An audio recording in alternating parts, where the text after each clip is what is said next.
Chance don't have to follow protocol with nothing. And he's not even here to defend himself. Clearly not. Indeed. Nope. Just keep taking shots at the motherfucker. It's great. I know. Love it So, when motherfuckers don't speak back. would this be a bad time to just go, hey, everybody, welcome to episode 20 of Shattered Earth?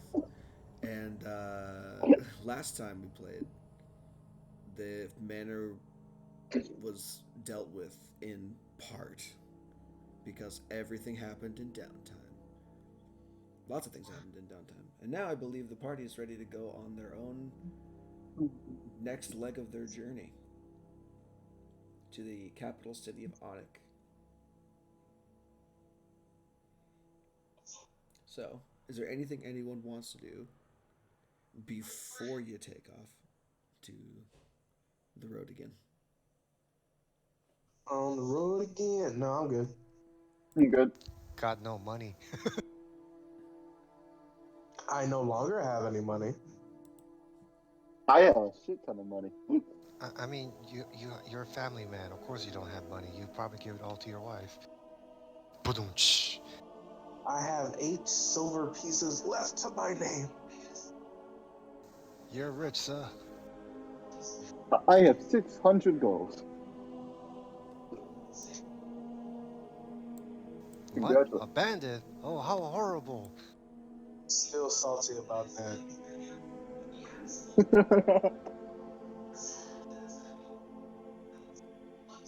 All right.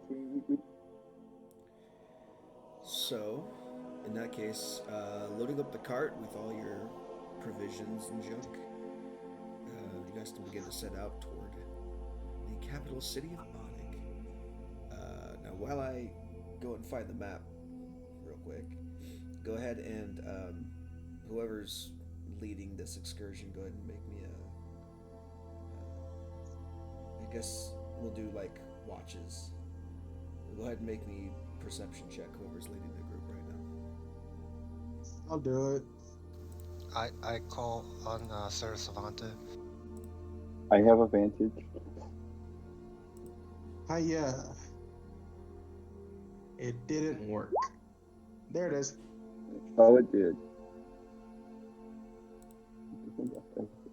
Dirty 20. Dirty 20. Cool. No, it's not a net. It's perception plus 12. That's fine. This is fine.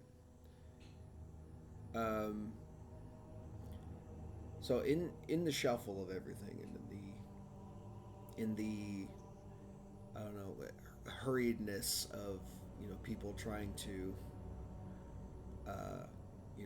get shit done and go around Onick and or go to Onick and continue your stuff. You essentially completely forgot about the time frame when the break was supposed to happen, the break in the clouds.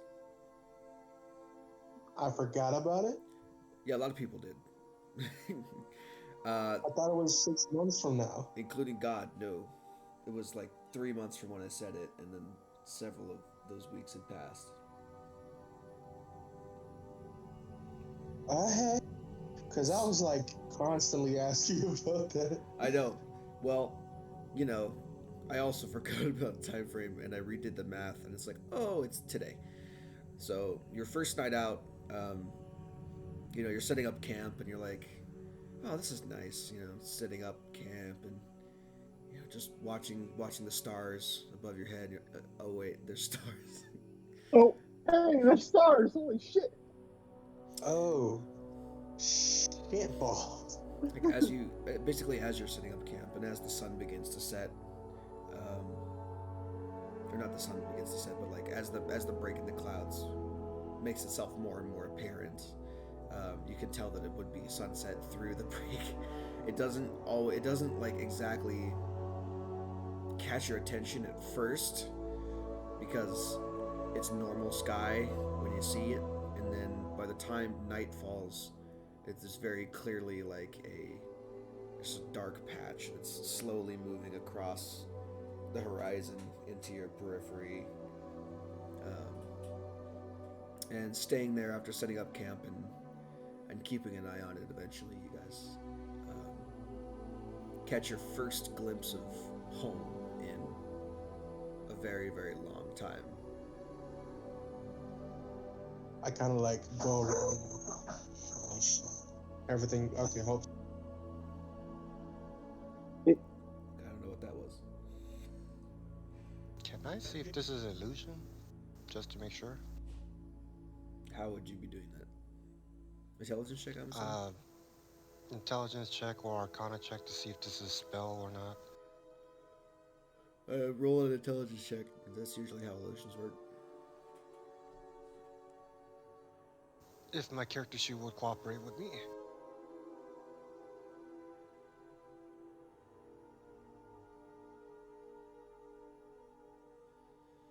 Seems pretty real to you. Mm. It's weird. It's weird viewing it now from. It's weird viewing it now from so far away. Because you've never really had that perspective before in person. But looking at it now, very clearly, you can see that it's not like looking on the moon as we would look on it in real life stuff. Like it's looking at another smaller planet in the distance because the moon has been so changed by the people who have lived there for 1,000 years. If you pay attention and if you squint a little bit, you can make out different landmarks, and you can kind of gauge like, oh, I would be around here, like my house is right over there or something, The same way that you could pick out, where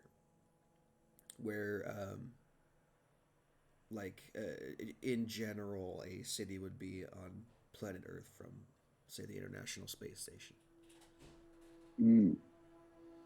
All right. Sorry the biggest about landmark, that. the biggest landmark you can recognize is the tree in Providence. Not Providence. What was it called? It was Sanctuary. I think it was Sanctuary.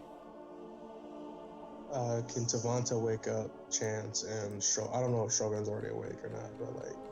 This is Oh, something that 4 happens hours. throughout the night, so everyone's gonna get a chance to see it. It's not. It would be Sanctuary. So Sanctuary was the giant tree that provides oxygen to the whole moon, basically. Oh. And that's where most of the druidic people live. And it's basically a giant tree that's branched off into a gigantic forest as well. And you can definitely see that has taken up a majority of the moon's surface, where it's like a big green patch with a visible giant tree on it. Or at least visible from this distance. I could probably see the observatory from here in my house. I don't know about that fine a detail, but I could tell about where my house would be. You could gauge like I'm on that side of the giant tree. It's basically using that as a north star to figure out where exactly you were from before. Can Savanta do something? Maybe. So I have the little sending stone, right? Mm-hmm. Can I message Amadi and the kids and tell them to look up and see your home? Yeah. You do that, and the immediate response you get is, "Not worry, husband, we are." What'd you say? Do not worry, husband, we are. I'm just And curious, I feel like why it'd does be- Savanta's wife have a Scottish accent? That wasn't meant it to be that way. Don't worry about it. It was. That was not Scottish. And basically, he's just gonna go back and forth on the sending stone, like talking about home and talking to his kids, just having just his watch is just gonna be a nice couple hours of just reminiscing with his family, even though he's not there. Sure. trying to be there as much as possible, even though he can't be physically there. Well, the sending stones are one-time use per day. What'd you say? Sending stones let you cast sending once per day. Oh damn, that's it. Yeah, so it's Yeah, not it like doesn't last an that open long. walkie-talkie, unfortunately. That's why I designed the unlimited sending stone to be that way, but it's limited by whoever has one. Gotcha. I'm gonna work on upgrading these eventually. We're gonna get on the unlimited plan. Oh no, we lost Lord Chance. Oh, Chance died. That's fine. He was mauled to death by bloated squirrels. Squirrel. Again? Again? Oh, again? Oh look, Long Chance, you're not story. dead. I'm proud of you. Told you not to eat that many Pop-Tarts. You're gonna kill yourself. You're not muted, so I know you can hear me, motherfucker. I was getting Discord to work finally, and it finally got actually function properly. On the PC swap. But yeah, Tavante will do that and just kind of like, you know, back in his like beginning astrology days, just kind of stare up at the stars and like map them with his finger. Yeah, the break Write is down not anything new. The break is not super large. It's enough to frame the moon for a good couple hours. Question. Since coming here, were we did we have any inclination that the people here might be aware of the fact there's like a giant ass tree on the moon or some other shit like that? Most likely not. You were No. there were some worrying conversations you had where you think people might not even believe the moon exists anymore. I'm just wondering, like, when's the last time there's been a break in the clouds like this? When you flew through it. Cody? Yeah. It's been about as long, I believe from what we talked about, it's been about as long as it has been for us. It has been for them. Yeah. So, yeah, this is probably their first time seeing the moon. And, Holy wow, shit, there's a Or fucking second tree on time. it. people at the academy are going to be like, oh, what the fuck? And we're What just the going to have to, and we're just going to have to also be like, whoa, what the, whoa, that's crazy. Shit on the moon. That's weird, you know? And then Ash is going to be like, I'm here for the food. I'm just like, no, like, holy shit, there's a fucking tree on the fucking moon that's like a third of Yeah, it. that's, how else do you think we got oxygen? I don't know, magic bullshit. Well, technically that tree was druidic magic bullshit, so yeah. While we can create air out of thin, oxygen out of thin air with magic, it is not, how shall we say this? Long-term wise, it's not efficient. Thank you, sir. No, this is that is our home. I know, completely believe you. Well, did you not believe us before? Well, I suppose we did sound a bit wacky. Well, I know you came on a ship. I didn't know there's a that. Oh yeah, no, whole civilization. It's great. We even have an aquarium with water. You don't have this anymore because the you know, shattering or whatever. There's no water, but there's like fish, aquatic life. It's great. Holy shit. That big tree is where most of the druids hang out. And he's like, Toronto been just like explaining like bits and pieces of everything, like how the arcs were broken down into like the major hubs and everything, explaining the observatory where he used to work and all this and all that. Oh. Too bad the rhythm buff doesn't work anymore. Oh well. What did they say? What'd you say? I said, too bad the rhythm bot doesn't work. I'm not catching what you're saying. I said, too bad the rhythm bot doesn't work. trying to do exactly?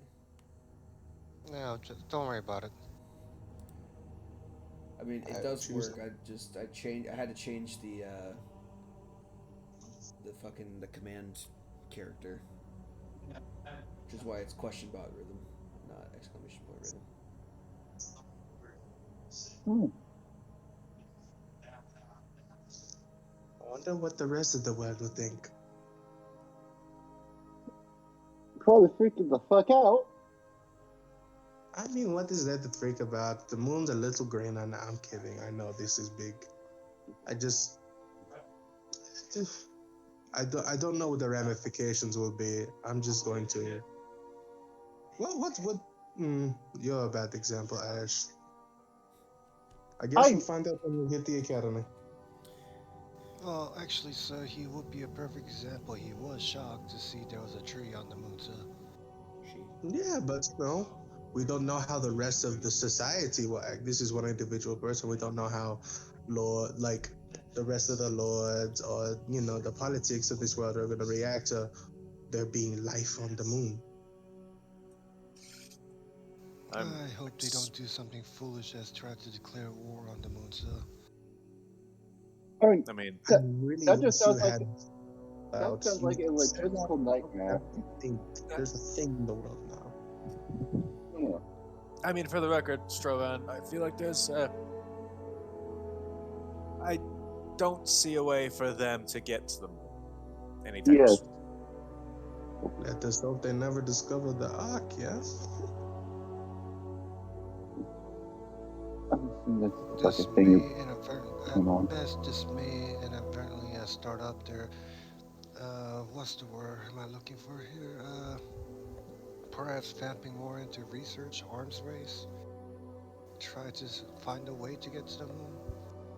But that might be better for the society in the short term as well, sir. I don't want to think about an arms race right now. I just want to stare at my home. I don't really think you can call it home. No, let's say can't call it home anymore.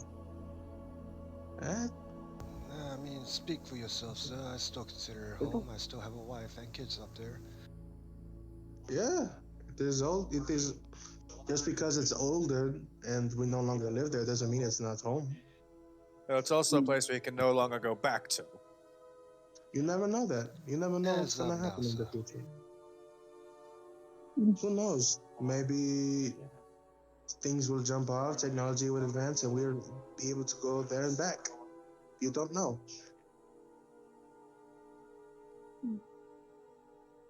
Okay, I'll rephrase the statement then.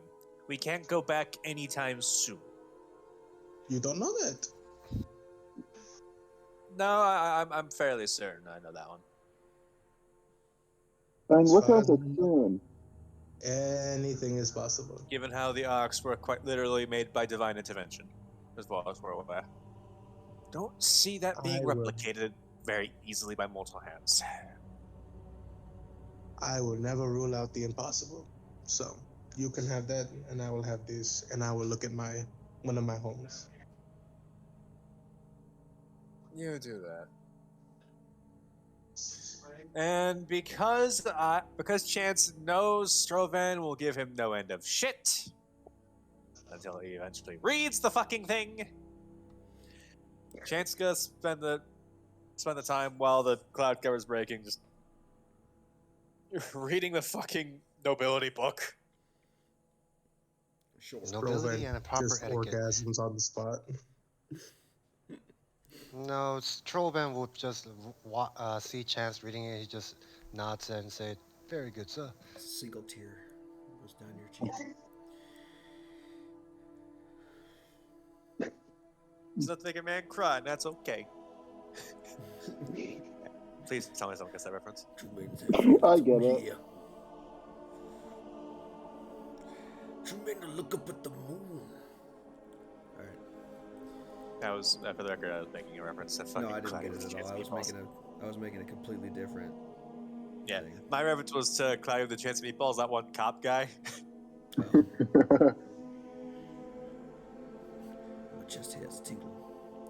Alright. So that event happens sooner than you thought it would. Just lost in the shuffle of things. I wish we were at the colony when it happened.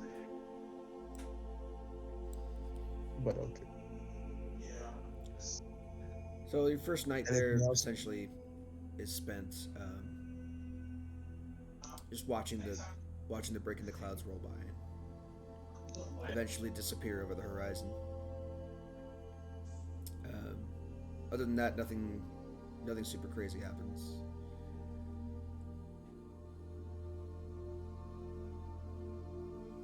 Well, it was good to see the old homestead, sir, and good to know that not every night we're going to encounter crazy weather.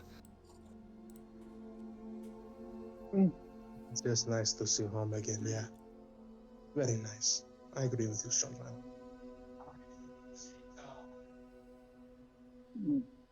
Piece of my heart will always be on the moon. I didn't know you were a lich, sir. I'm sorry, what? I didn't know what? you were a lich, sir. I'm probably saying none of us have any idea what a lich is, Troy. Good luck finding my phylactery on the moon. You I'm imbecile. reminded of that one copy pasta regarding a lich who has their phylactery on like a comet, and it turns the comet to like a skateboard park for some reason. What? What? What? Yeah, First of no. all, you don't It's get to say what. this hilarious fucking copy pasta where it's basically a lich that has his phylactery on a comet that comes by every 10 years, and so he basically fashioned like a fucking skateboard off of the comet so he could survive re-entry as he fucking plummets to the planet off of the comet. That does like fucking sick mid-air tricks, and then it spiraled into him becoming like a. Then it basically spiraled into him becoming like a patron god of like skate parks, and that was and beating him every 10 years just became a skate competition. VG, we don't edit these, right? So that's just in there now. No, that's in this. No, we know. We're here. Okay, cool. Glad Glad that's the thing that's on the recording. Yeah. I got the first couple minutes of us talking about random bullshit too, so that's you're welcome. Oh, you started when didn't. Oh, that's fun. Yeah. We are two wild and crazy guys. Cool. So that's the first part of watch. Someone want to roll for the rest of the night? Go for it. Yeah, Moyle and Chance take second watch. Chance. No, you're too busy learning how to curtsy, and then you realize you're in the wrong section of the boat.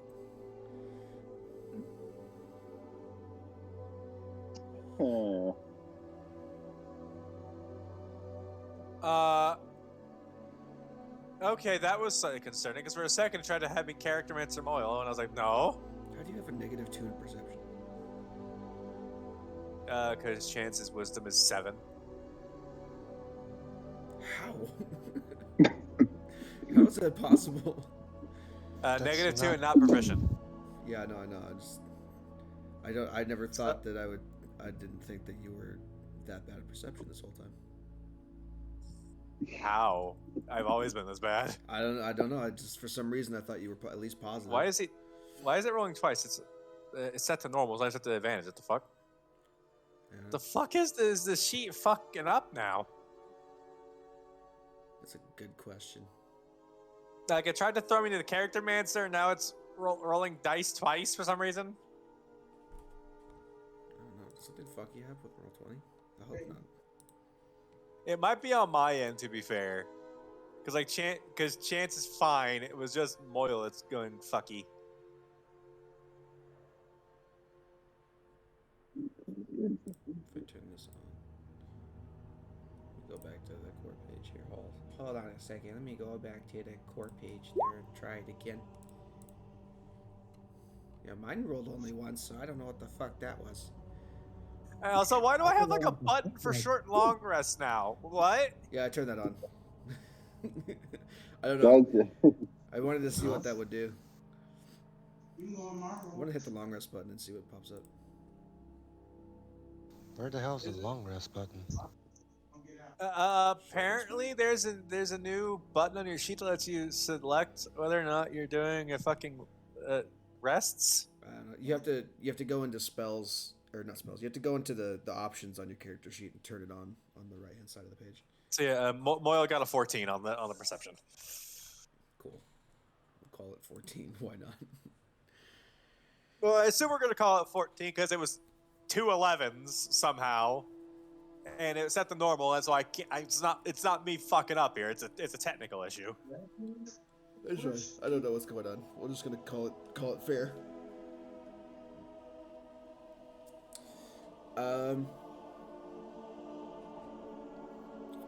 I suppose with that perception, at some point in the night,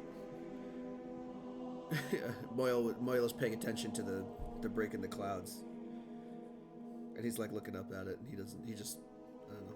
He's like looking at it, and then kind of squints a little bit, shrugs his shoulders, and goes back to doing whatever he was doing.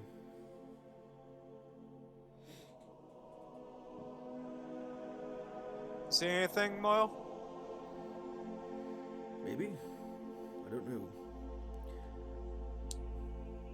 There's something up there. I couldn't make out what it was from this distance, but something passed in front of the break in the clouds there for a second.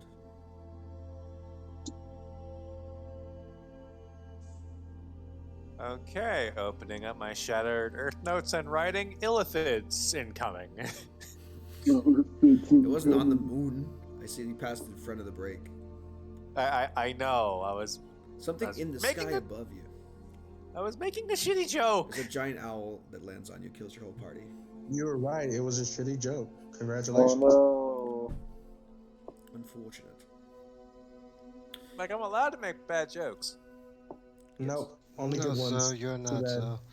It's in, Well, it's you're in the allowed to etiquette joke book, page also, 47. man. You are the least person to talk. My Ooh, jokes are me? hilarious, sir. A noble's jokes must always be tasteful.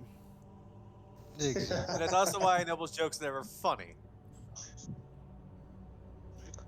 They're only funny to people who know. Aw. Alright. Your laughs must become obnoxious as well. You have to start sounding like, A pompous prick. yes, a cartoon rich. You have to sound like you don't use your nose to talk.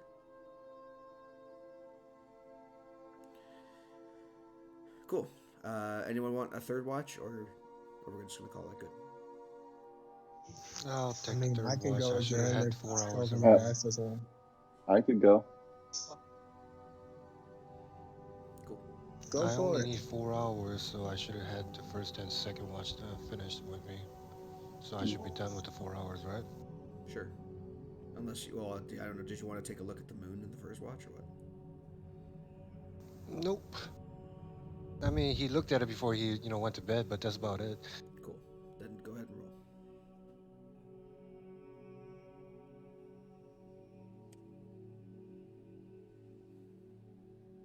Oh no. Hey Ash, you want to roll too? Fuck it, sure.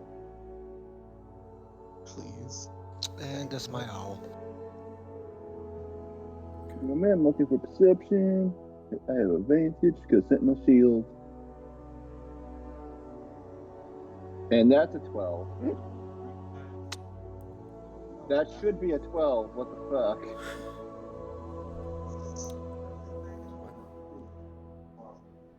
What the fuck? Am I the only one who has their? Me and Strovan are the only one who has our shit working? You rolled. I'll just. Why don't you just roll click on the that. perception Okay, roll on your character sheet, because that'll do it correctly. understandable. 20. There you go. Why are you rolling with advantage? Sentinel Shield gives me advantage on perception checks. What?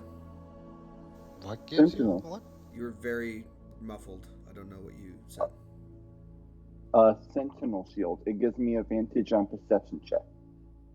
Okay. Is it advantage on perception checks for specific instances? or just Oh. blanket? Oh, you want me to read it? I'm looking it up.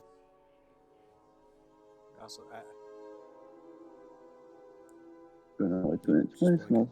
Yep. It's just a blanket. yep, just like Fair enough. I don't know how the shield does that itself, but magic, sure. Because magic, Yeah, bitch. fair enough. Magic. Ash, the um, the reveal of the moon is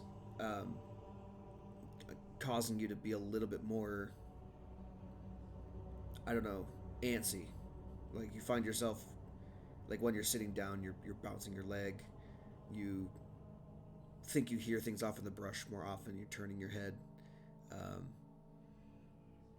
your senses are heightened, almost as if you're very used to this feeling. It's like your wolf form is like kind of trying to come out. You're able to keep it at bay, but you can definitely feel that it's there. It's a weird feeling that you're not used to, where that you haven't felt in a long time, not since you first were imbued with it, where you don't have 100% control like you do normally.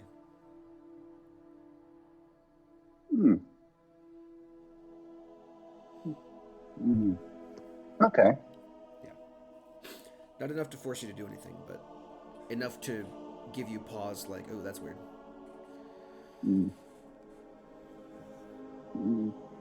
With an 11 Strovan, you're not going to see a whole lot. Your owl is more concerned with watching Mike start back and forth in the forest than anything else. There's not really He would have much grabbed, else that even though he doesn't need to eat, he'll grab a couple of the mouse and eat them.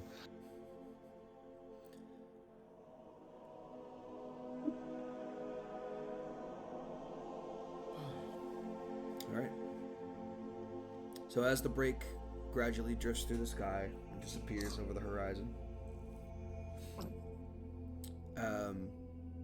and the warmth of day eventually comes to you. Morning of, you can resume your journey. And I don't really have anything that is going to mess with you on the way to Onick itself, so I will say that eventually, on your second day, you're going to come across a little bit of a landmark. You come across at like toward the end of your day, toward like I would say somewhere near 4 o'clock or 5 o'clock in the afternoon. You come across a massive canyon that's cut out of the earth, much like what you've seen before. This one's a little bit wider than it's a little bit wider than the ones that you've seen, at least at this point of the continent, but spanning it along the road is a massive stone bridge with a large portcullis, and flanking either side of the bridge, you can see that there are carved statues. Two different men in long robes holding their hands out in like I guess like a greeting of some sort, you can imagine, or like a stop, maybe, I don't know. They're basically holding their hand palm facing forward as you approach the bridge. There is a contingency of guards there that are placed there essentially to work the bridge and have it, have the portcullis go up and down. They look bored as hell. Like there's not been need to do anything with that for a while, but this is their post, and that's just what they have to do. And you guys can cross the bridge, and You pass by a couple of trade caravans along the way. They don't stop us. They just wave us on through. Nope, they're just going along. There's like one or two covered wagons that are crossing at the same time you are, going in the opposite direction.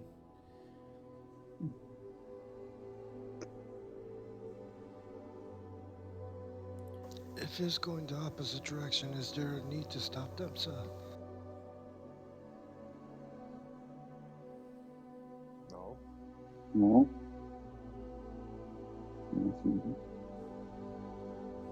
Not necessarily. I mean, unless we want to get some news from them about the town up ahead. I mean, They might be.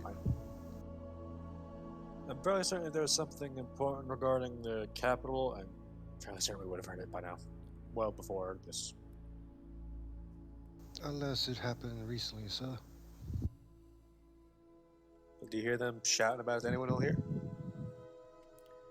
Nope, they're going about their day. I mean, they just at a glance, everyone seems in good spirits at least. See, then it must not be that big. If there's anything going on, it must not be super important. Very good, sir.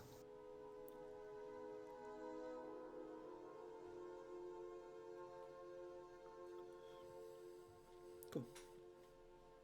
Okay, so keeping on with that, I'm not gonna make you roll for the rest of your journey. Eventually, on like the morning of your third day, you would arrive to the capital city of Onick. So what you see before you as you kind of approach this, the city itself is actually placed spanning the width of a very large river that flows southward toward presumably one of the cracks in the continent itself.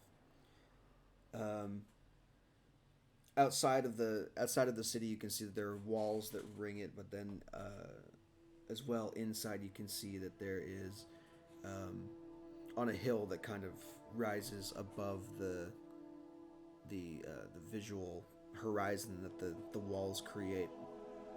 You can see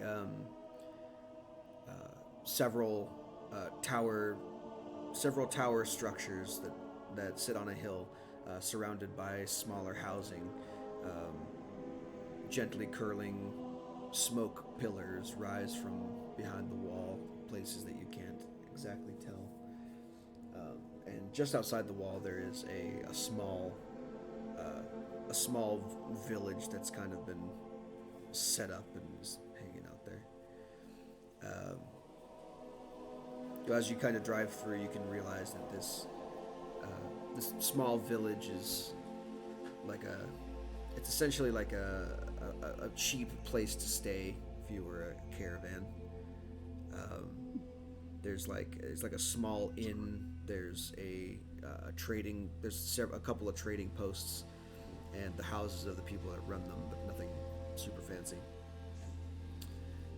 So in case you didn't want to spend money in the city, you could stay outside the city walls, and it would be a lot cheaper for you.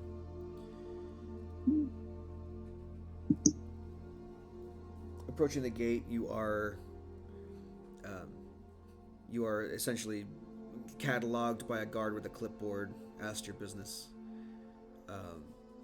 and then as you ride through the gates into Onick itself, you can see as you kind of cross the threshold of the portcullis, you can see just dozens and dozens and dozens of houses stretching out in any direction you could think of, all different shapes of roof and type of building. There's cottage style, there's adobe, there's all manner of different architecture here. all of these lining immaculately paved cobble streets. Some of them have small like booths or shops outside of the front of them, selling various different kinds of wares. You can see in the distance as a kind of marker on the horizon. You can see that there's that castle structure. You can get a little bit better of a glimpse of it now. There are a number of houses that kind of ring that structure, but it's not as densely packed as the others. It sits on a hill that's kind of in the northern, maybe like north. It'd be like the northwestern corner of the city. You can also see that there are street signs with street names that are set up to kind of help you navigate this portion of the city. You guys are currently on a street that's named Market Way. The street is lined with different booths and sellers trying to hawk their wares. People with jewelry out on a cart, on small glass displays, bakers selling bread, people selling produce and fried food, and little knickknacks and baubles, that kind of thing.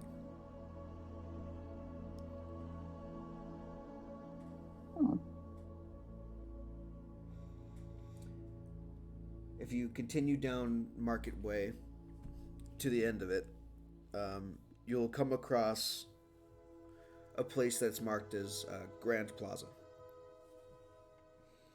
In the center of the Grand Plaza, there is a very large water fountain that's continually flowing, with the architecture in the shape of a phoenix at the top that is constantly spitting water out, and there's a lot of like phoenix imagery around this around this water fountain. All around this, you can see people that are going about their daily business, buying things, traveling to and from, having conversations. Some are sitting on the fountain and having a chat with each other. You can see that there are various shops and restaurants and different places here of business where one could go and get presumably anything. It's a very crowded, very busy market square. Past the fountain, if you continue on, there's a bridge that spans a portion of the river that leads you into a place called Guild Street. Guild Street is not as densely packed, but you're still having to drive slow because there's plenty of people here in the city. And as you kind of meander by, you can notice, you can take note of the different guilds and guild halls that have set up shop in this particular area. There's a Carpenter's Guild, there's a Carpenter's Guild, there's a Glass Blowers Guild, there's a Mason's Guild, there's a Blacksmithing Guild. There's basically any trade you could think of, any small niche profession that one might have in the crafting arts, then you'll find a guild hall for it here. These are not shops per se, but more like this is a place where people could meet and discuss things. These are like meeting halls, and a lot of them have indoor seating, but it's mostly like it's like when you go to like a church, like youth group, and there's that like one room where they keep all the kids entertained at Sunday school. It's basically that in a lot of these different places. just without the religion part thrown in.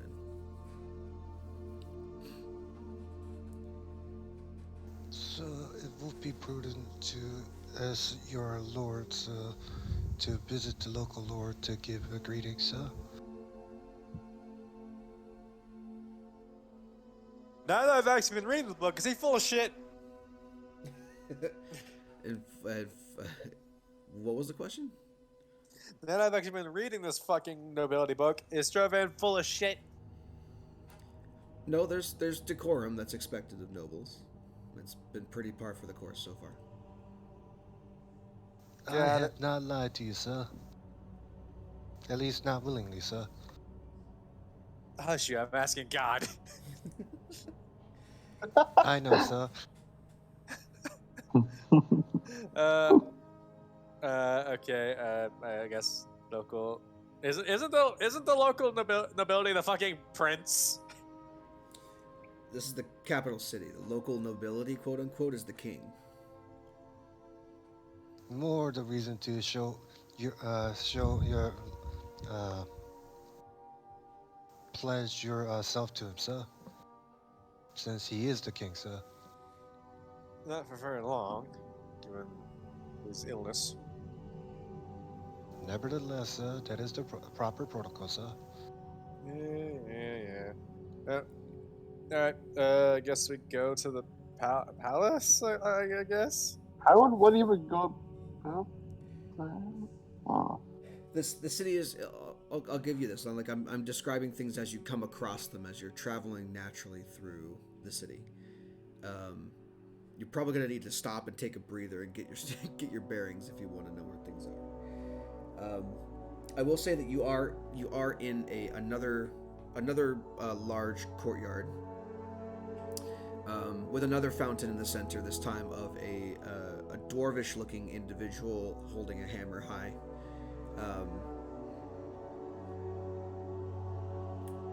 Also spitting out water for whatever reason, because that's how fountains work.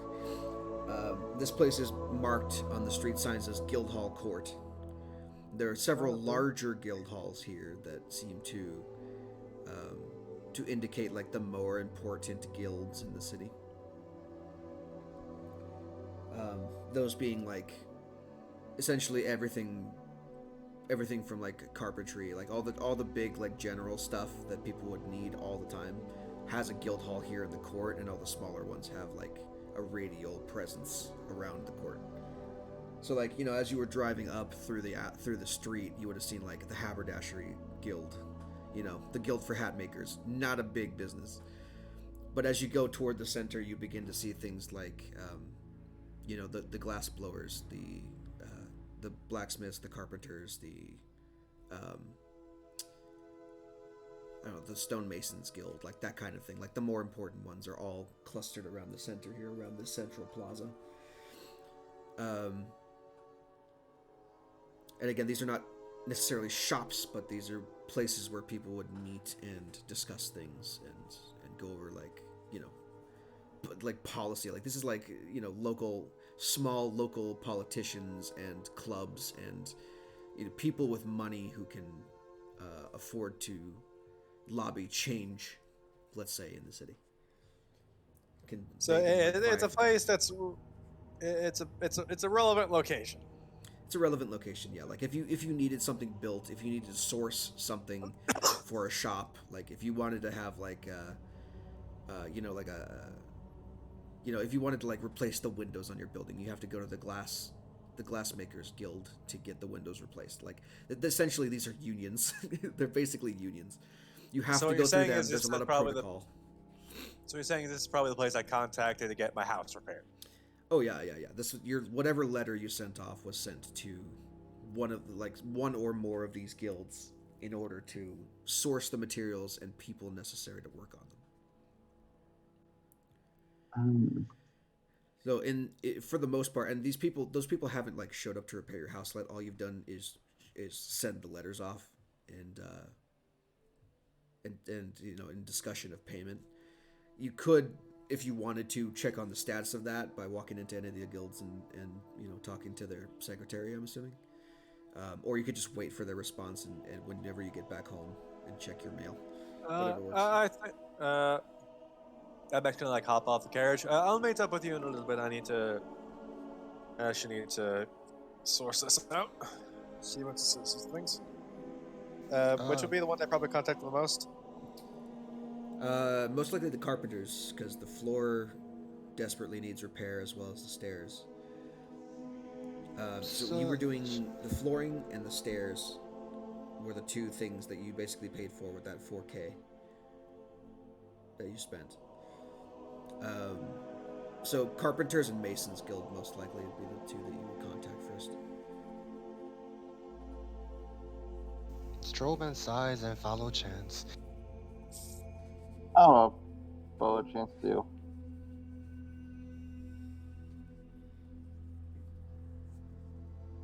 Okay, Mum, I guess mu- he, he, unless he Tavanta's mutters something. parking the cart. Sorry. So, Strovan just mutters something under his breath. He really should be going to the Lord first and show his greeting.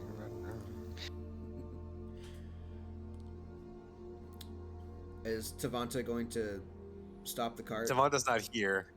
Avanta's gone. What? Where'd he go? Devin, it's loud this motherfucker and I can't hear you. I'll be back when I can. I see. Never mind. Because the dog, I'm assuming. His dog was doing some weird shit. My guess is roommates.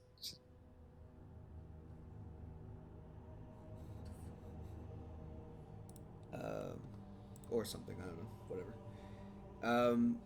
But let's just say that Tavanta stops the cart and just waits for you. He doesn't really have a stake in this. Yeah, you just. What are you going to do? Where are you going, and what are you going to say? Get the status of things and deliver the payment because I assume I probably haven't sent off the 4K because you kind of have to. I don't think that's a sum you can just send by the post. Yeah, no. Your letters were to commission people, not to pay for said commission. Yeah. I mean, you could, sir. However, it would not be recommended. So yeah, goal is talk to both the guilds, check the status of things, and then deliver the payment. Sure. Can someone catch me?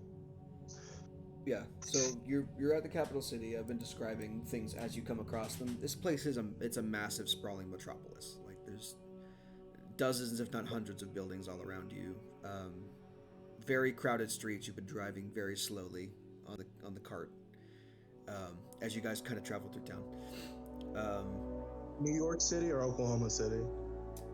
I mean, it's not tall. It's wide. Oklahoma City. Call it Oklahoma. I don't know anything about Oklahoma City. California got it. I guess so. It's not LA. But this place, I don't know if you were there for the beginning, but this place, it spans one of the only rivers that you've ever seen. It spans the width of a very large river that runs south in a southerly direction.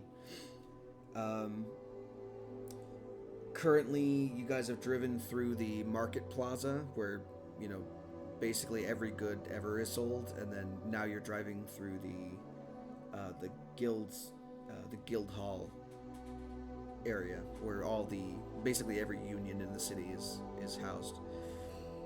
It goes about their business. Chance hopped off the cart to go and check on the status of his request of his commission, to which you would get a reply after a couple of minutes of waiting while they go and check their files. And the person behind the counter would let you know that they did send a letter back to your estate, but since you're here, they would just let you know straight up, like, here's how much you pay, here's the time frame for completion, here's how many people are going to show up at your estate, etc., etc. And then upon payment of the amount, they would begin construction on your home. The amount is to be paid in full to whoever arrives at your place. and presents themselves to you, and this would be done in just going by what the map would do. Um, they would be sending a representative to your home in about 2 weeks. But if you wish to pay now, then they can take the payment now and not bother with sending the courier to pick up payment.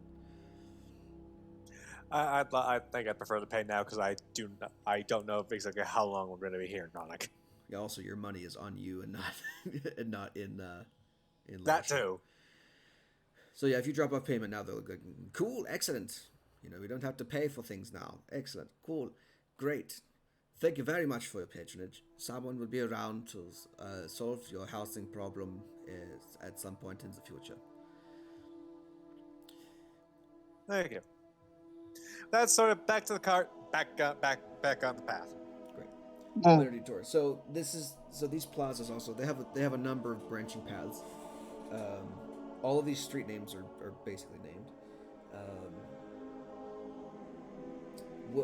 In what direction are you trying to go to? Like, are you trying to find the palace? Are you trying to find the academy? Are you trying to find another specific location? Because it does go. Well, because it's a quorum, I need to find the palace first. Unfortunately. Oh, that's where you're going? Chance would much rather go to the academy first, but due to him being a noble now, he has to go to the palace first. Stroban looks relieved at that comment. I only made the stop here because, I needed to make sure that my house was going to get fixed. Can't expect to be a proper noble if my house is in ruins. You And already also have the convenient. title, sir. Yes, a king in rags. But you're not a king, you're a lord. Okay, a lord in rags. You get the turn of phrase. Yeah. By the way, what rank is he? Is he baron? I mean, is he duke? I mean, is he the lowest baronet, lowest of the lowest, or knight? Or what kind of lord is he? That's been bugging the hell out of me. He's a steward. It's all he is at the moment. He's the steward of Larishev. So a knight, got it. Yeah, generally. Hey, he's steward. That's why there's basically a knight's contest to get this title in the first place. Excuse me, my doorbell's ringing. It's a loud ass doorbell. It does its job well. It's a clock tower. So what would my full title be? Sir Chance Fairweather? Probably. Sounds about right. I don't think anyone would call you Lord Chance Fairweather quite yet. Lord. Okay, so I mean, the point that I was trying to get across with all these street names and whatever is that you are unbelievably lost at the moment. You have no idea where anything is in the city, except for the few landmarks on the horizon you can make out. Which is the palace, I assume, and the academy? There's a castle-looking structure on a hill, and there's a lot of buildings and street signs. But if you want a map of the place, you're probably gonna have to buy it. Can I just maybe stop someone on the path and just ask for directions? Are you sure? Yeah, you can do that too. Do you want me to go run back to the market square and look for a map? You can. This is, I mean, you're gonna be like by yourself in a city. Toronto will go with because Jovan is hopeless. I am not Strovan, I am Ash. Well, are you going to double back as a group, or are you going to park the cart and wait for Ash? I just thought we were just going to just stop somebody and just ask for directions. Up to you. We can sort out the map later. Somebody said, I want to go buy a map. Somebody else said, I want to stop somebody, so. I mean, I don't care. Do you want something? Ash, Go right ahead. me and you are going to go buy a map. Come on. Woo. Okay. Mainly you because your money. I do have my. Yeah, given how Ash recently just got 500 gold. Yeah. Still salty, but we won't talk about it. I guess we're gonna go to Market Square and look for a map. Oopsie.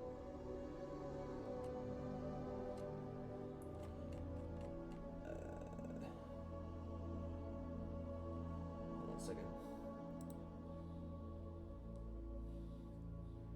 Maps are generally expensive. I'm trying to look up the price of whatever a map would be.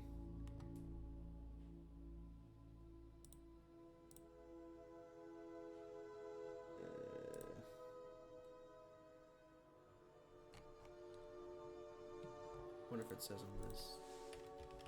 See if I can find something. Nope, just the case for one. I'll call it 20 gold. If you want to dump 20 gold on a city map, I'll give you a city map. I dumped 20 gold. Sounds good. I will post that in chat.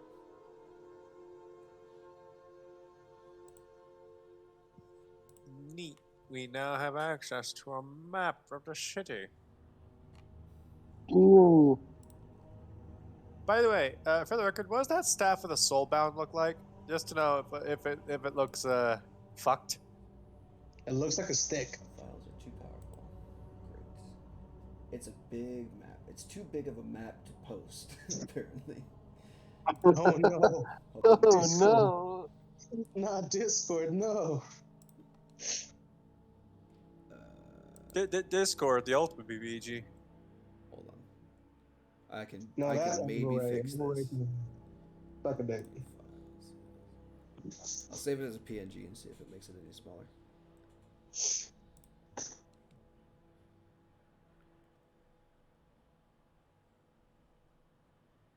Ooh, oh no. Took a while to do that. Okay. Upload file, blah blah blah blah, PNG. Nope, still too big. Great. I'm gonna have to like go into Photoshop and edit it down. You could just put it as like a Roll20 map. I can't.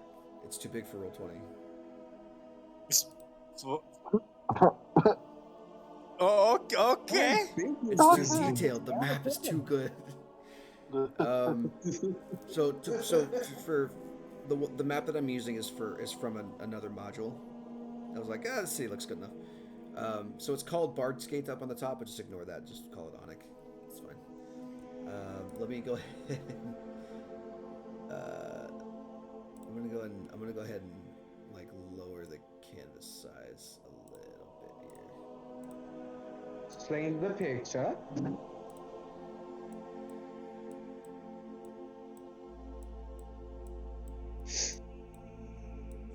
my god, this thing is so big. Hold on.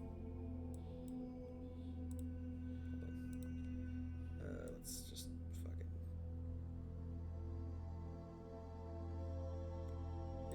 4K by 3K.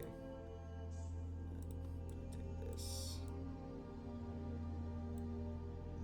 There's the layer and that. Oops. Oh boy, okay. This is gonna take a second. I'm gonna have to like. It's gonna take a moment. Yeah. There's so many pixels. So many pixels. Okay. Crop it again.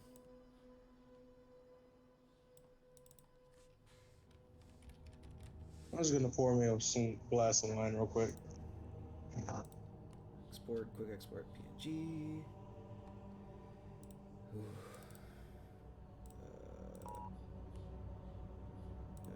Where would it be?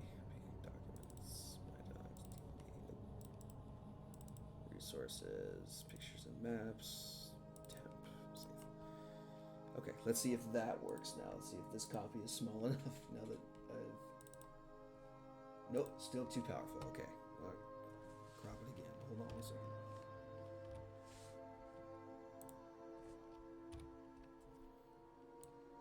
Because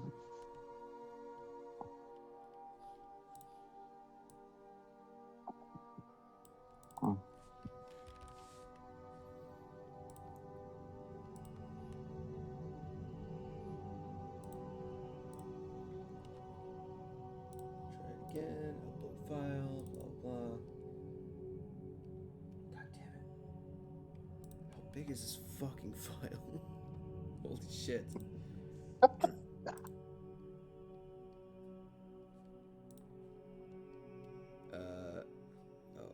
think we're getting closer. Let me check. Yeah, yeah. Okay, I'm getting closer. The max file size I can upload without Discord Nitro is 8 megabytes. So I just need to find whatever size is 8 megabytes and call it good. For example, the map itself, like the original map, is it's like 90 megabytes. Holy And it's a JPEG file, so. If I should make a suggestion, You can. try chopping the map into sections and try and post those individually. I'm getting there. I just need to fucking make it small enough in Photoshop that it'll work. But if I just lower if I basically continue to crop it down, then it'll work eventually. I just need to find out what that breakpoint is.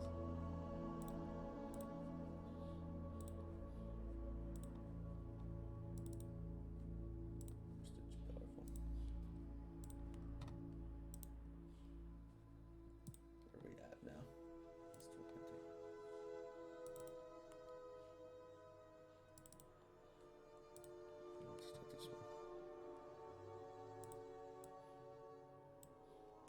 Make it real small. Really, really small. This might have to be a project for another time. Oh my god. Hold on. I made it too small.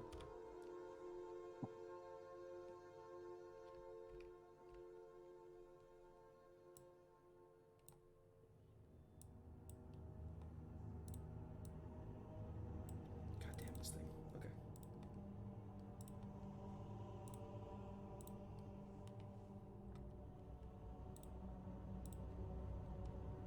Do we have map?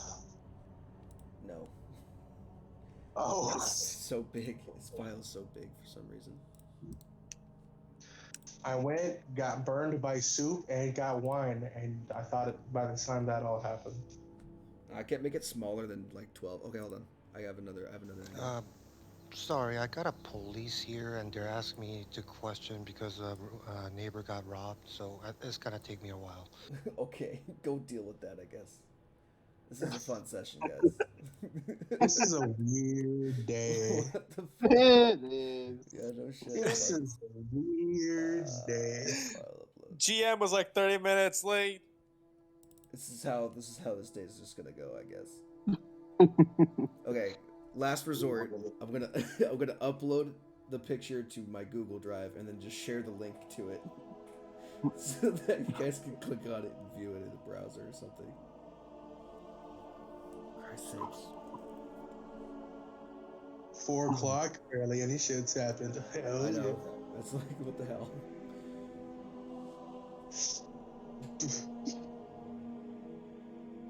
Oh dear, sweet baby Jesus in the golden diapers. Anyone know that reference? No? Okay. No. No. Share. Get link. Copy link. Post link. Okay. Click on that and tell me if it pops up.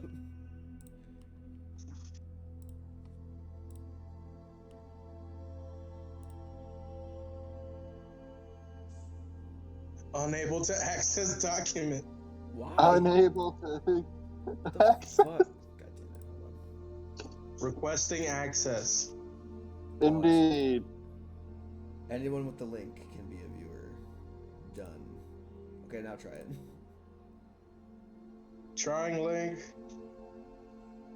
Oh, hey, I can see things. It's blurry as fuck. I can't. Okay.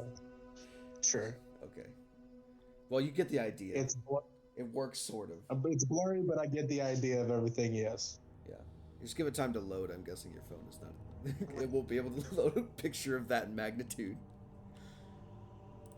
It's 90 megabytes. It's almost a gig.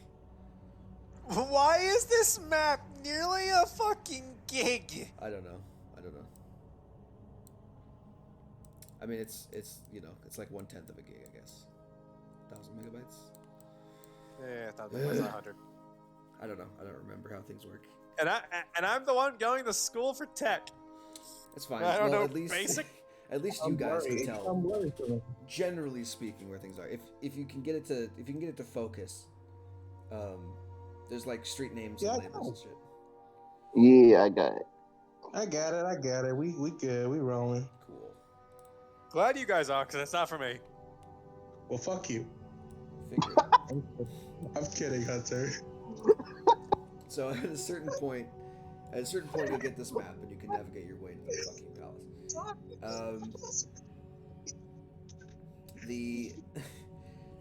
palace. The palace itself is it's not on the hill. The hill is actually the academy. So that castle-looking structure up on the hill that everyone can see is the Thaugravist Academy's grounds, essentially. The palace grounds are on the North Island, in the center of the river. There's essentially a few islands sections in the center, connected by 2 bridges, and the king's quarters and the palace grounds are on the North Island.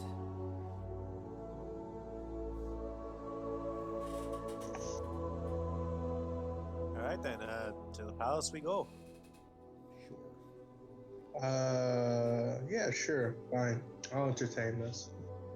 What are we to you? Where are we? No. I'm like, so like, Chance is going to the palace because he's nobility and he has to, right? Yeah. We're not. What the fuck are we to? Yeah.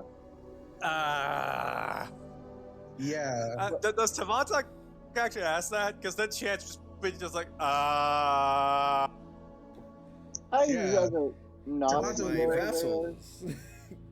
You can call him Devontae Squire. would be like- He's your Squire. Why you have to go to the academy? But what about us? Like, no, we're friends. That we are adventure companions. But like, Yeah. Like- well, do I you don't just go in think- there by yourself and we just wait at the gate? Like, wonder what chance it? Like, what's going to happen here? I don't think I've gotten that far in the book. Go look at the table of contents real quick.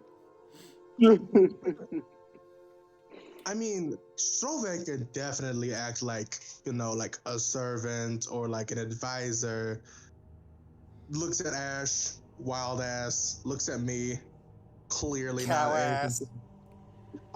anything to do with you. Just like, what the fuck are we supposed to be? Okay. Yeah. All right. Hold on. So Ash, you want to go get a drink while they do this? here's what I will do. Chance, how intently are you studying this book? Was it just for the one night, or are you just gonna fucking read it till it's done?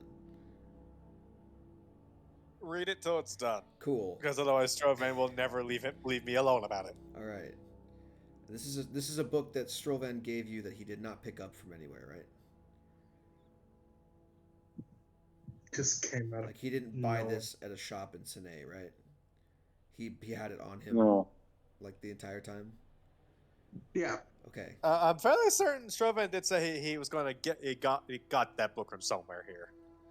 Strowman I don't remember. is not here. Oh yeah, because police. Yeah. I'm trying to jog someone's memory if they remember where the fuck he got this etiquette book, because I don't. I feel like he just pulled it out of his ass That's and was what I like, think. "You need to read.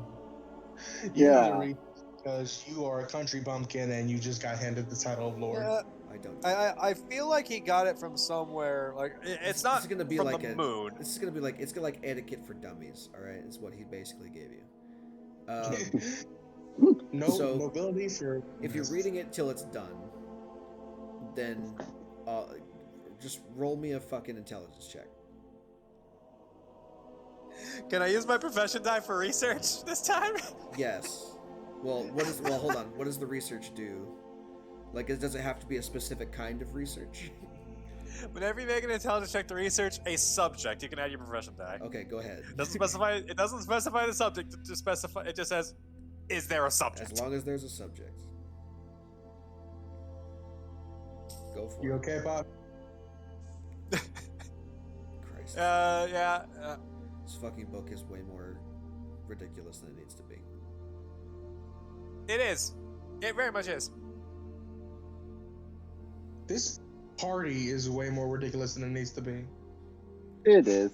It very much is. Cool. That didn't roll the thing. It rolled 22. Well, I mean, it didn't roll the extra D4. Fine, 23.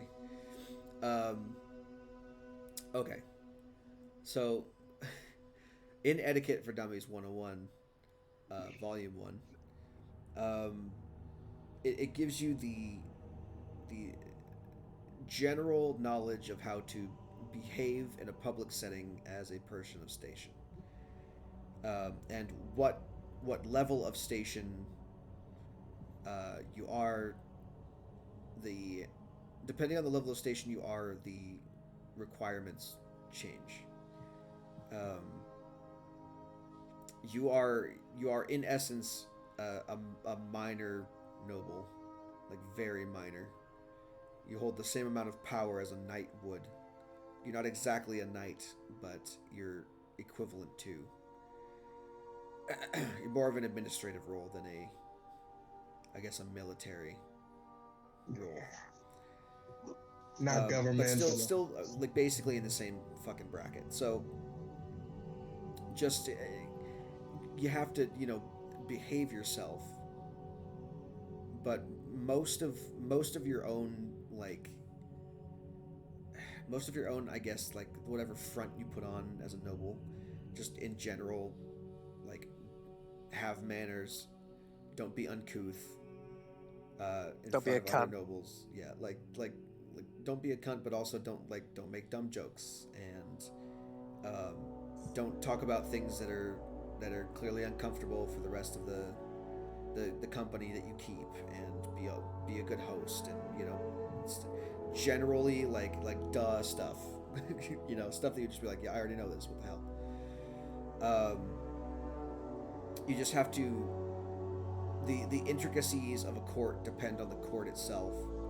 Although being a minor noble, you can't just call upon the king. The king has to call upon you, if at all, which is very fucking rare.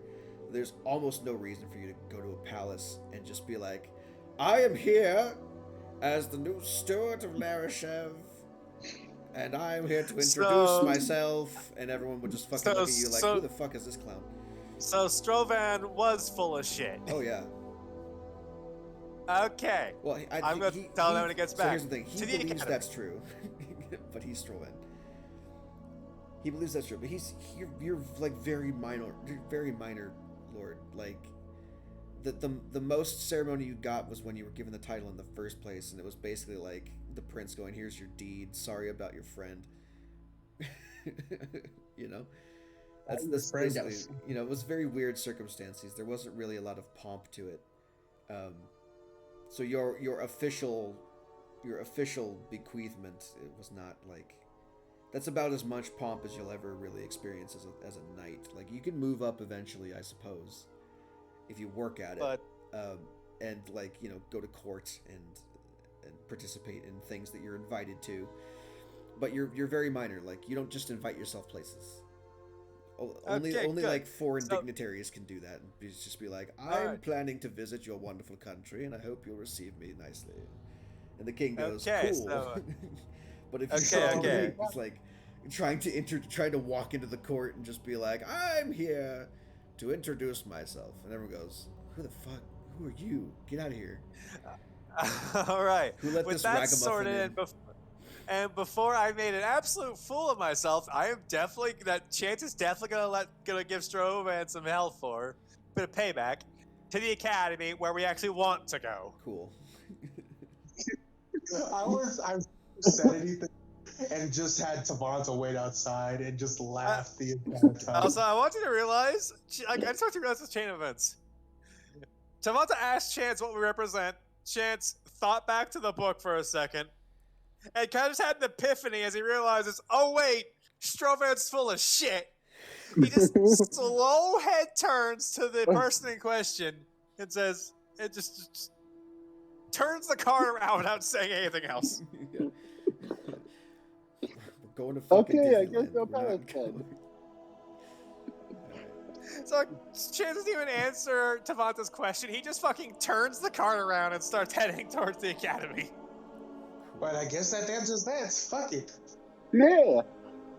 To the academy where we actually want to be. Fuck. Yeah, God. great. This is no sense. Okay, let's do this. Because Chance is has his eyebrow twitching. He's he seems like he's like 1 second away from just screaming. Yeah, I mean, here's the thing. Like, there's a good chance, and you probably figured this out by now, but there's a good chance they won't even let you onto the North Island to begin with. Like, you would have crossed the street and gone up to the north and been stopped by the guards and be like, I don't care who the fuck you are. You're not gonna go see anybody. I will say as a funny little anecdote. There are several little crier boys with pamphlets who are like standing on the street corners yelling "extra, extra," and a lot of them were going like, "News of the day: the moon is real and it has a tree on it." Can I snag one of those real quick? Just. Oh yeah, sure. Toss the kid like a silver, I guess, and it's for the paper. Sure. A silver? I don't have anything smaller. Okay, motherfucker. Hey, kid, thanks for the newspaper. Here's $20. Oh God, that's more gold than he's ever seen in his life, dude. I mean, it's not even gold. It's a singular silver. Like it's more like it's a pamphlet. It's probably worth like 1 copper. Like if you got a copper, give it to him. I don't. That's the problem. You basically were like, here, go and buy yourself like a nice meal for the night. And he was like, oh, thank you, mister. I surely will. And he fucking sprints off. He's like, I'm done for the day. Fuck these pamphlets. Basically, we're just like, I'm gonna pay you your entire wage for like a week if you give me a pamphlet. He's like, cool. I guess I'm not working this week. Sounds good. So yeah, you could give the little crier boy a silver if you want to. Yeah, the pamphlet is. Oh, again, like I don't have anything smaller. The pamphlet is written and produced by. It's written and produced by the Onetian Times. It's a very small, a very small informational gazette.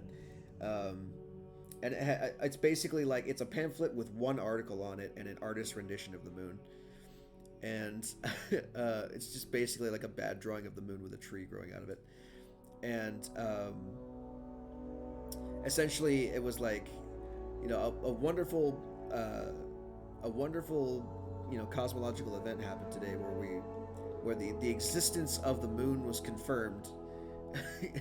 As a break in the clouds revealed its presence to observers in the night, and it goes on to say, like, many believe, it was a commonly held belief that the moon could very well have been destroyed 1,000 years ago, but it seems this was not the case, and in fact it seems the moon is populated by flora of some kind. It's a very unexpected turn of events, and he goes on to say, there's how do I fucking put this? It calls into question several prominent astrologers who have theorized that if the moon did exist, it would be a cold and barren rock in space and not something that was capable of sustaining life. I just imagine once Savanta starts reading, he just starts giggling like a child. Hold on, I'll come back.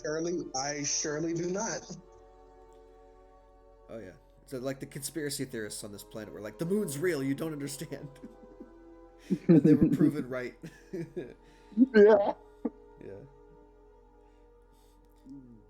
There's a lot of people, the other people who bought the pamphlet, like, this is fucking bullshit. The moon's not fucking real. No one's seen it.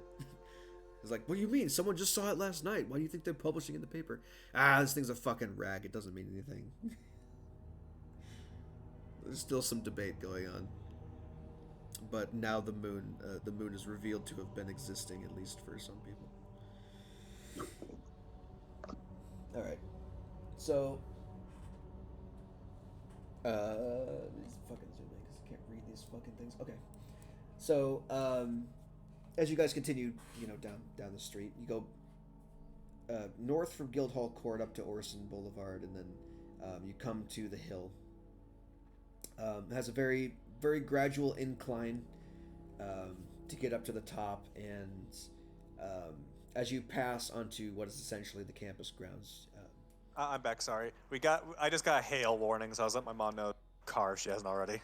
Yeah, I can hear the sirens going off in the background. Oh hell no! Oh God! Please. I hate. End me. God. Get the fuck out! Get the fuck out! See yourself out, good sir. Deal with it, bitch. But jokes aside, did Tavon start giggling when as he was reading the paper? I'm sure you all had a very fun laugh at that. He's not giggling. He's just like, that's good. That's good. Yeah. So as you kind of approach the Thaugravist Academy grounds, you have to like travel up this hill to get there. You're driving the cart along. Essentially, you're driving onto campus, and there's a lot of many different buildings on the kind of like the outskirts. You can see Meinhardt Row is where like the student housing quote unquote is. And the buildings surrounding and inside of that kind of circular section at the top of the hill are the lecture halls as well as the main hall. These are it seems like it's square buildings on the map because I didn't have any control over making it, but essentially you're driving into an open castle ground with several different towers that poke up above the otherwise 1 to 2 story houses. You can see that the lecture halls are fairly large. Each one is labeled for the professor that presides over them, and has multiple rooms inside and throughout. You can see also throughout this area there are banners depicting the essentially like the school banner of Thaugravist Academy.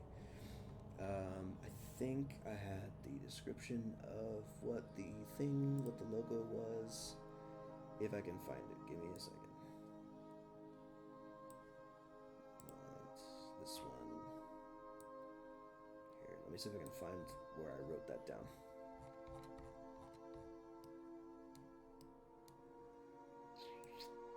I think it's an I.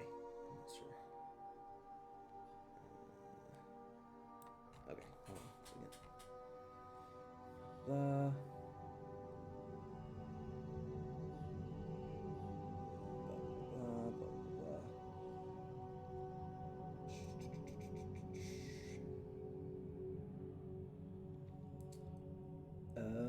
Okay. School colors are black and purple, and the crest of the school is a triangular shield with an eye at its center. That is emblazoned upon these banners banners and flags essentially as you drive up through the center of campus. So their symbol is the Illuminati. Kinda. Cool. I feel very Interesting. I can draw a very crude version of it. So basically, it's like that, but then at the center there's an eye. So like my Sentinel shield?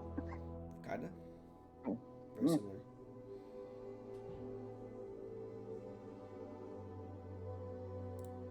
Oh, we know where your shield came from. Yeah, shit. I got this from like I took it from like a bandits camp. So maybe I took it here. I don't know. Or so. I wish I was some sort of melee combat class so I could use that shield. I want the advantage in perception.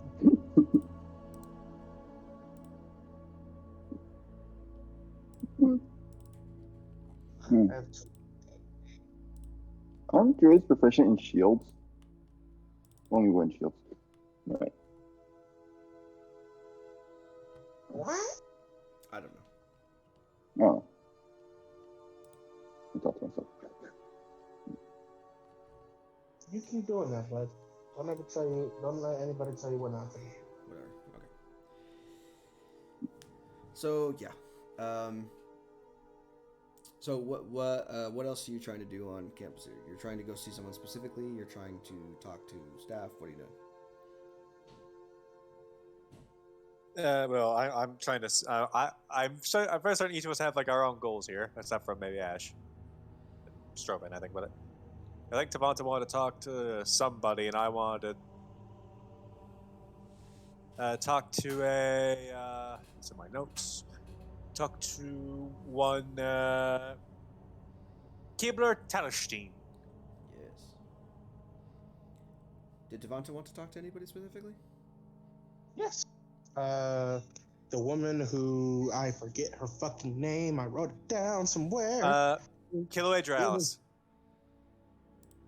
It was the bitch who was asking about the star shit. And probably would have been Keelaway. And to real quick, VG, like personally with Tavanta, Tavanta's an astrologist. He has star maps of what he saw from, the moon, right? I don't know if you have them on you, but you have seen them. I thought I had star maps. Well, I have the one star map that I could use as a druidic focus, like an arcane focus. Is it easily determinable? Determinable? That's not a word. I don't think that's a word. Oh well. That is a word. Is it easy? Would someone be able to tell that this map was made looking from the moon? No. Okay. No one would be able to tell ever because they haven't seen the stars in 1,000 years. Well, remember the lie I told the woman was like, I had a dream about the star. It was like visions and shit, and that's how I got my star power. Star power, anyway. Sure, but she's not an astrologer, and she hasn't seen the stars ever until like maybe last night if she was paying attention. So unless she has a reason to doubt you. I just don't want to blow our cover. Oh, Again? Yeah. You'd be the third person. No. It's like, all right, Tavanta, it's your turn to blow it. I blew it when I was drunk. Strovan just casually mentioned that his wife was on the moon. I think Skylar said something at one point. I don't know. No. So, no, I refuse to do this again. I am not drunk. I am not inebriated in any way, shape, or form, except for the player Devin Wells is.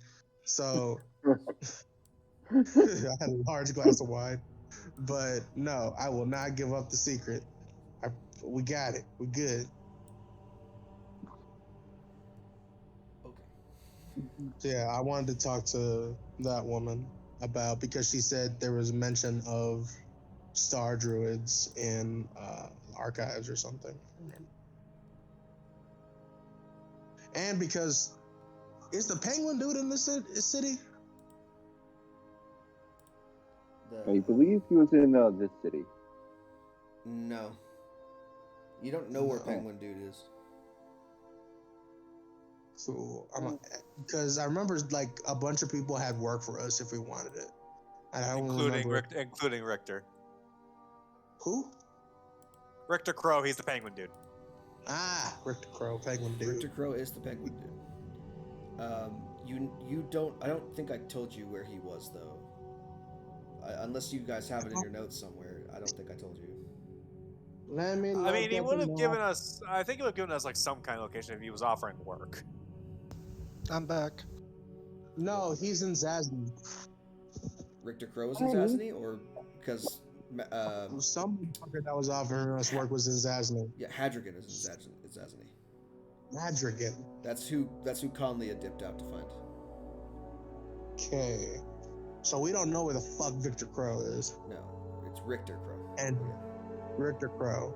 Penguin. We don't know where the Penguin is. And Hadrigan. Who else offered us work? I mean, basically everyone you talk to. Oh, so the bitch I'm talking to, the Almost bitch I'm heading to talk to. Yeah, no, okay, yeah, I know what I'm doing. Ask about Kilo is interested in an interview with you because you are the first civilized Minotaur she's met, who is also a Star Druid. Yeah. I guess it's a match made in heaven.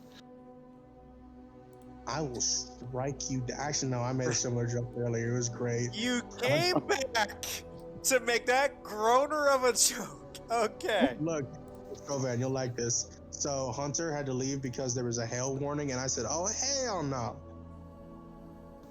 See, that's funny. That's funny. By the way, because I can actually do this now, Chance would round on Strovan once he got on and say, "Strovan, you are full of shit. I read the book. I am too low profile to even be within a mile of the palace."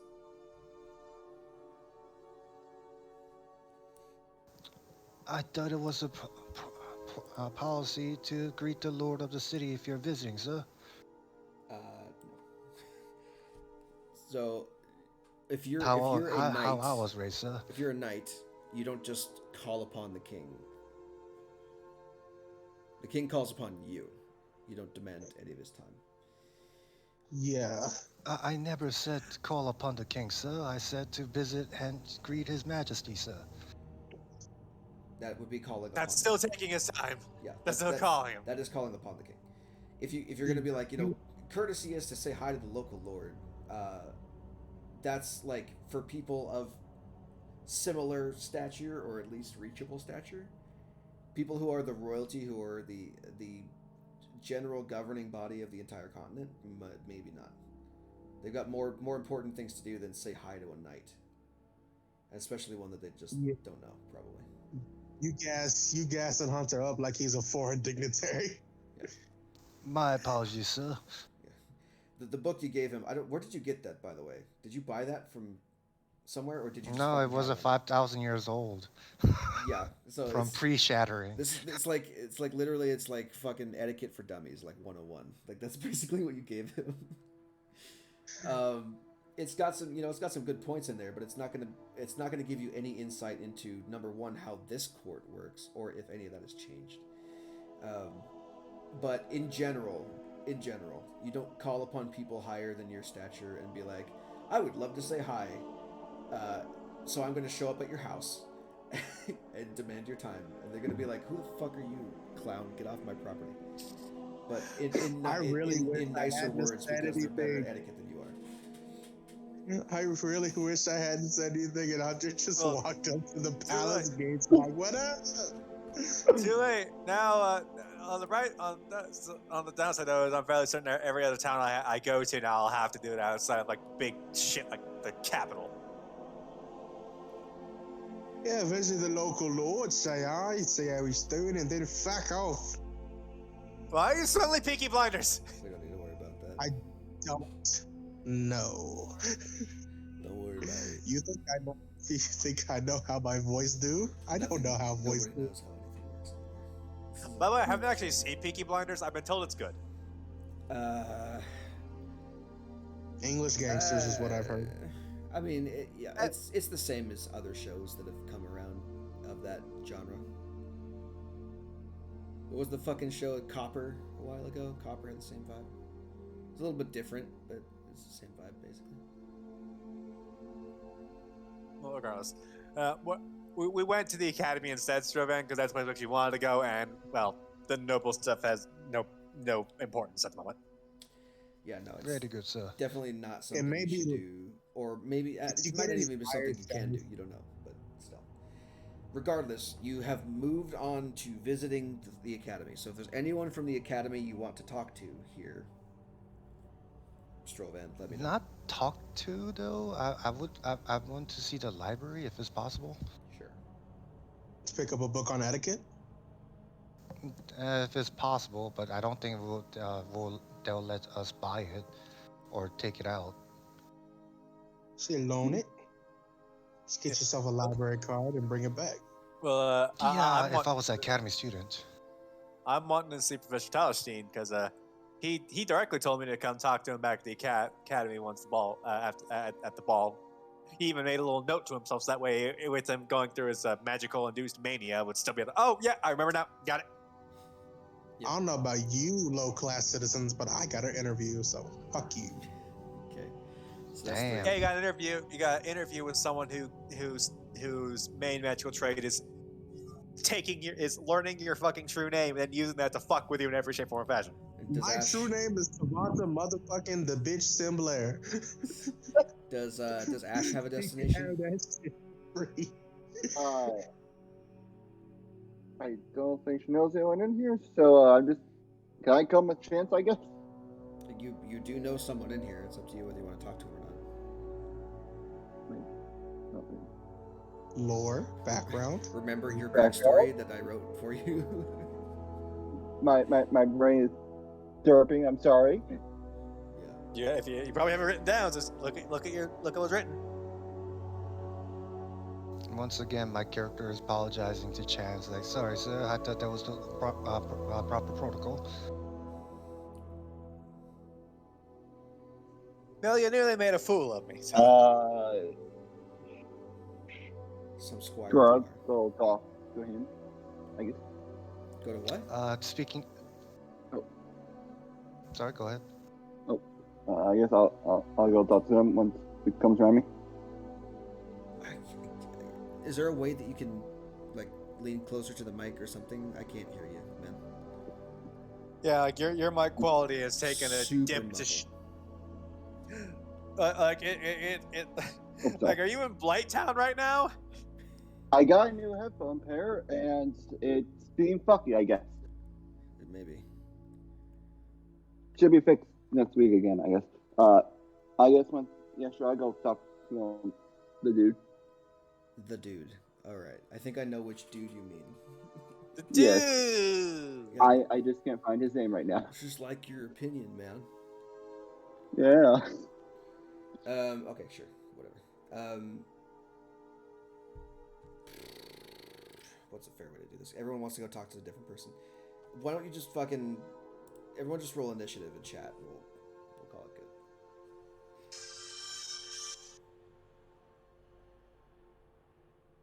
13. Not bad. 15. Chance. Cool. Chance going last. Okay, so we'll start with Ash. So Ash, you're looking for Fenris Berghest. That's who you're looking Yes. for. Professor of physics, if I remember correctly. Yes.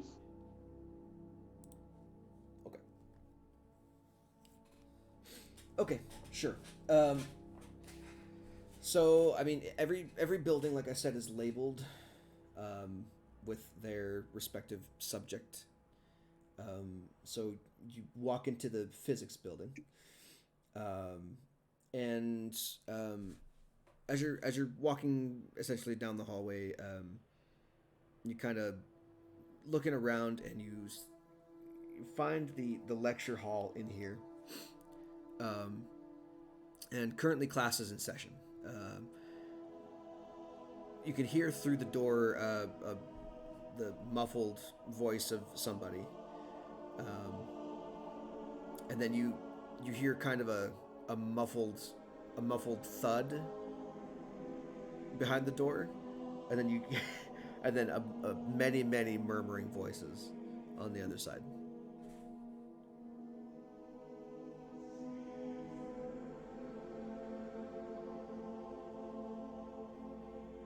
What do you do? Okay. Uh,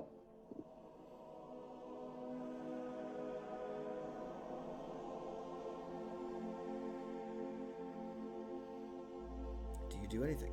Do you just stand outside the door awkwardly?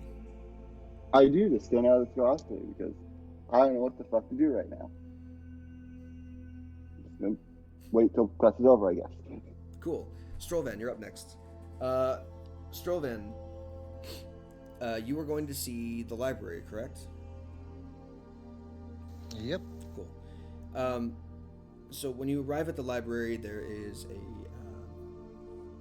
a dwarven woman behind the desk, basically at reception, who is currently stacking several large leather-bound books onto a cart, and taking notes in some kind of ledger. I approach her. Sorry, go ahead. Nope, you're good. As you approach her, she looks up and says, "Oh, hi there, Han. How can I help you?" Yes, ma'am. Sorry to bother you. I see you're in the middle of something, but I was wondering if you could aid me. I was hoping to procure a history book, if it's possible. "Oh, sure, no problem. You got your library card there, bud?"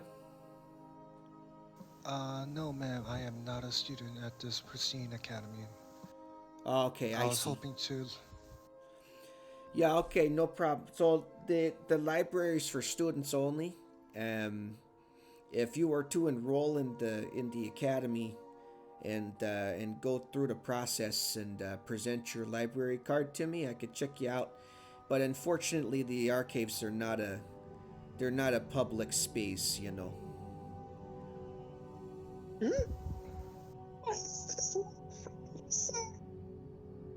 I was Uh,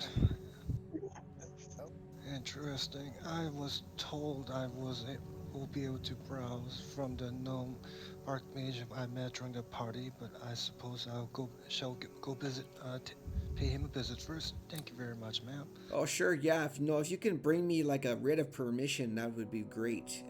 But otherwise, I'm gonna need to see like some kind of library card. Sorry. Very well, I understand, ma'am. Protocols are protocols.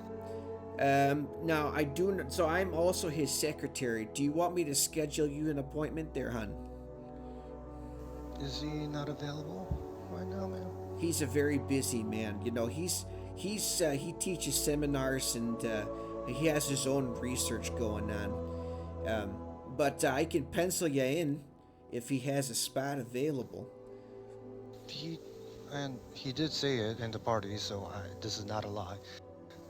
He said if I'm near the academy to come pay him a visit during the party. I Okay, cool. suppose. Yeah, so then I'll pencil you in. Let's see. How does let's see. He's got he's got a couple of things he's doing there. How about let's see. I've got an opening tomorrow afternoon at about 2 o'clock. How's that sound? I shall have to check with my party leader. Sure thing, hon. No problem. You come back and you let me know, and I'll make sure to pencil you in. He's got office hours at that time, so he should be open as long as there's not a student in there, you know. What is his office hour, if I may ask? He's got office hours after lunch from about 2 o'clock to 3:30 in the afternoon. So if you wanted to come by at that time, then you absolutely could. So it's an open interview there if you wanted to, but of course his students will probably take some of the priority. Quite understandable. I shall try to visit him during his office hour. Perhaps I could catch him before the appointment time. Yeah, sure, no problem. So I'll pencil you in. What was your name, hon? Strovan, ma'am. Strollvan. Any last name there you want to give me? Uh, just Strovan would do for now, ma'am. Okay, sure, no problem, hon. Hey, you have a good rest of your day, huh? Thank you, ma'am. And Strogan leaves the library. Cool. Why did you have to use that accent? Oh Because I my like this god. accent. Also, I've been watching a lot of Midwestern series, so don't worry about it. Oh god. That was my I just fucking middle school fucking librarian died. voice. Hell yes. Perfect. No, Oh, I'm having fucking flashbacks. Christ. Oh, that If you for damage the Minnesota. books, I'm gonna charge you for them. All right. Cool. So next in the initiative order is Starcow. I am Starcow. So you are going to see Kilo Dralis, professor of etymology. Etymology. Bugs. No, that's entomology. Etymology. Is Etymology is the study of cultures, I think, if I remember. Ah. Study of cultures and people, etc., etc. So her class is also basically every class is in session at the moment.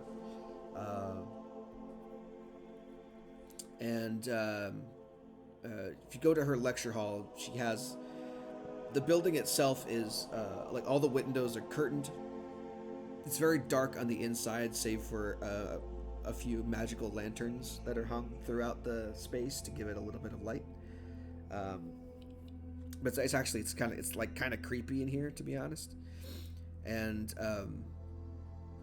as you enter the building itself, you make your way to the lecture hall. You see that there's a sign on the door that says, etymology lecture hall. If you wanted to walk inside, you absolutely could if you wanted to. I would like to, I wouldn't want to barge in. I would very quietly just open the door, stand at the back, chill. Sure. So opening the door and kind of creeping in, you can see that the door opens onto a rather large room with theater seating. The number of students there, the entire space is very dimly lit with more of those magical lanterns that are floating gently throughout the space, kind of shedding a dim light over everything. Professor Dryalis is at the bottom of the stairs, leading downward through the theater seating, in front of a chalkboard, on which is written notes and bullet points on some kind of some lecture about the Underdark. Can I take notes along with everybody else? I mean, if you want to. I mean, knowledge is knowledge. As you kind of walk in, obviously she's facing you, so she's gonna see you enter. She gives you the teacher eyebrow and holds up a finger to you one moment, and then continues on with her lecture. The lecture itself is about Drow culture as it exists in relation to Onesian culture, and what the benefits were of both. There's a kind of timeline that's drawn on the board in very immaculate handwriting that you can copy down. Essentially, it gives you a little bit of insight into how the Underdark relates to Onick as a whole. There's a point on the timeline at the very beginning that's marked as the breaking, and a point on the other end called the present. At the breaking, the notes underneath that are written there indicate that the people who survived by going into the Underdark and being protected by the Drow that essentially called it home. There's another bullet point a little further along called the Dead Century. It's labeled as the Dead Century. And underneath that bullet point is written that most magic was rendered inert for about a period of about 100 years. This was due to a number of factors which are listed out in bullet points, such as the gods having sacrificed themselves, the missing the missing domains, including that of magic, the magic domain, were gone. The weave itself completely unraveled around Rhea. At least that's the prevailing theory. And then there's the last bullet point is that there was an exception to that rule where beings and powerful outsiders out there who did not opt to essentially join with the core and save the planet, had their own well of magic they were connected to and could pass on to their followers. There's a bullet point in there about cult wars, and the eventual putting down of these cults. And then after a little while, there's another marker that marks the return of magic to the world, as well as very shortly thereafter, the reemergence of life to the surface of the planet. And then after that, she's essentially in the middle of this portion where she's marking off, like, here's when the Drow and humans essentially connected their kingdoms and decided to work together. Here is when the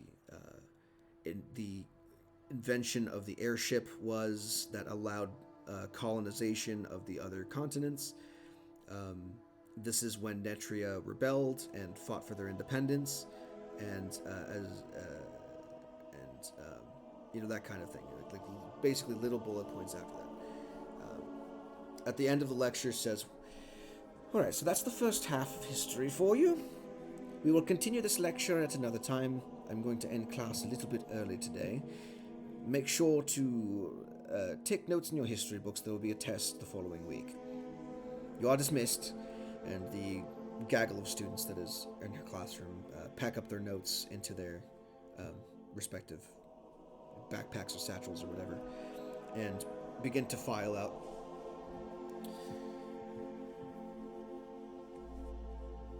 Wait till everybody is just like all the hall is empty, and then I head down. Cool.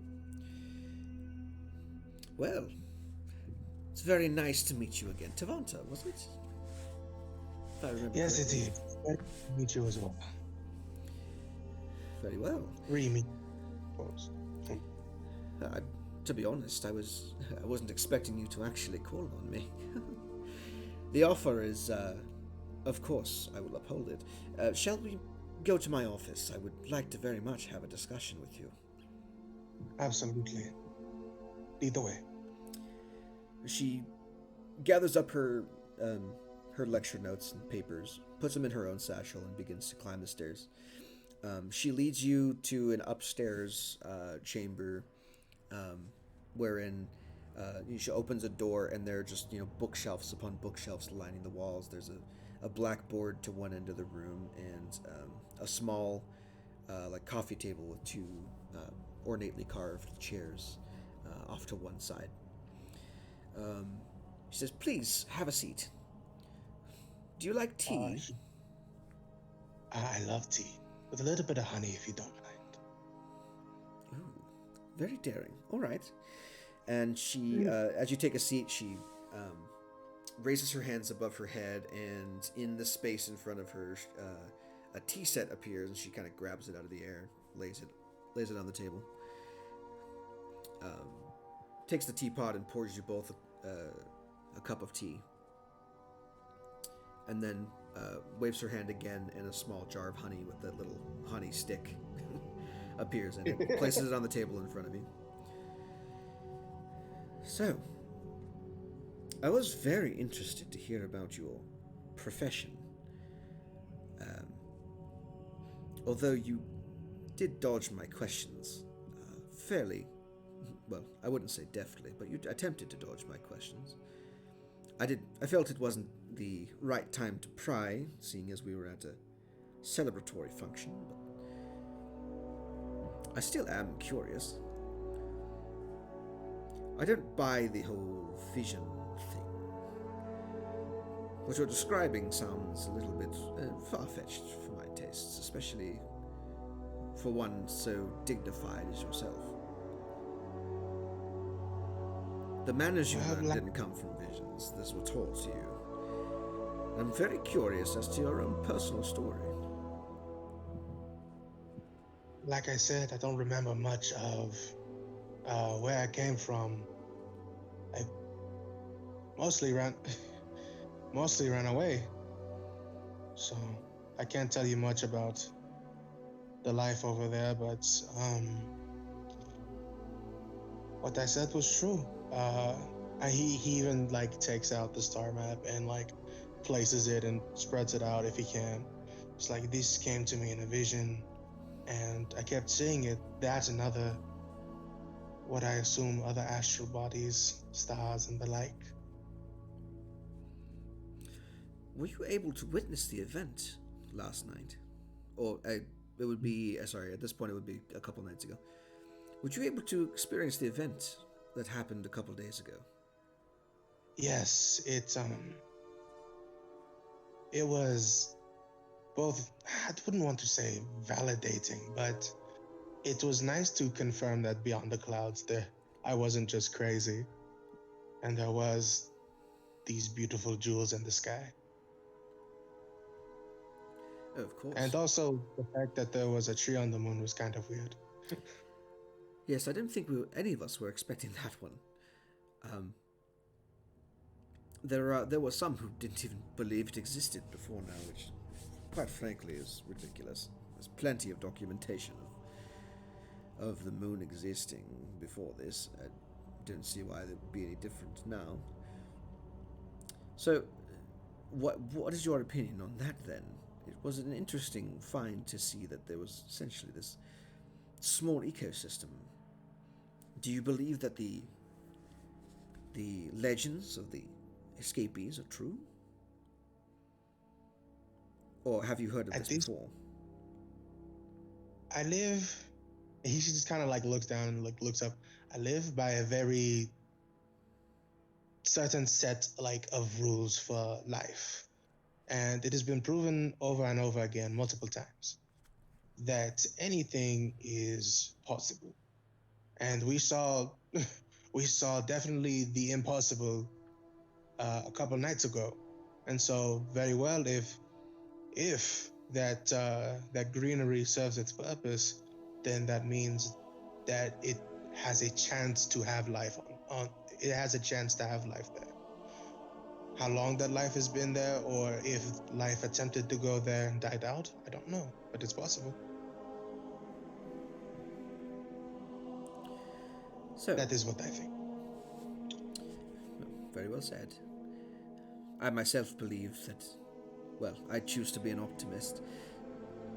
I'm hoping that life at least succeeded there for some period of time, though on such a small location without complete and utter trust in one another, society very well could have fallen apart in that time. Trust me, I would know. It takes a very special type of person to collaborate with others on a massive scale, and it takes many of them to make a society like that work. So, cautiously optimistic, but still optimistic, I would say. Now, I did want to go back to this, your history. Do you remember any time at all with the tribes?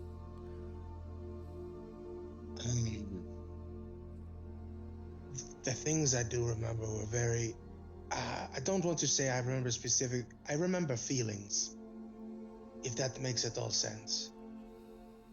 Fear. Fear mostly. As you can see, I'm a bit, not exactly the picture of Minotaur strength. Runt of the litter, so I don't, it was mainly a lot of fear. I got out when I was fairly young. She'll say, strength does come in many forms. She raises an eyebrow. You go ahead and make a deception check at this point. Fuck, I've been doing so well. Fair, I'm fairly certain he was going to call for that anyway. Yeah, I know, but I was spouting so much bullshit. Pun intended. You're being so vague that she's like, press X to doubt is definitely on the screen at this point. Look, a lot of what I said was true. I do believe that the impossible, I'm all sure that. you believe that, but also questioning you specifically about your past is something. Oh yeah, That's gonna be a hot 10. yeah. I should probably bring up her character sheet so I can actually roll insight against you. Hold on. It's gonna be a hot 10. Roll a natural 1, please. Important NPC. He's Thaugravist Academy. Kilo A. What's her bonus?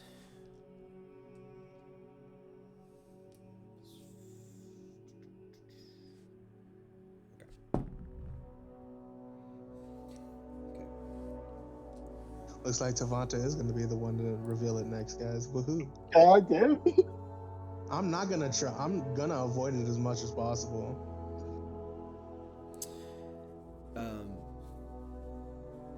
So then she says, so then what were you afraid of?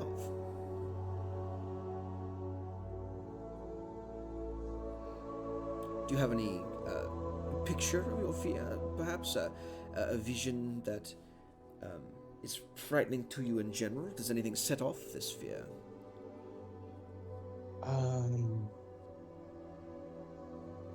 Frankly, I God, think of. You made her doubt so much that she went to psychiatrist mode. Therapy session again. Fuck. Anyways, I remember like a club being struck at one point. There was hunger. It was a long time ago, I'm afraid.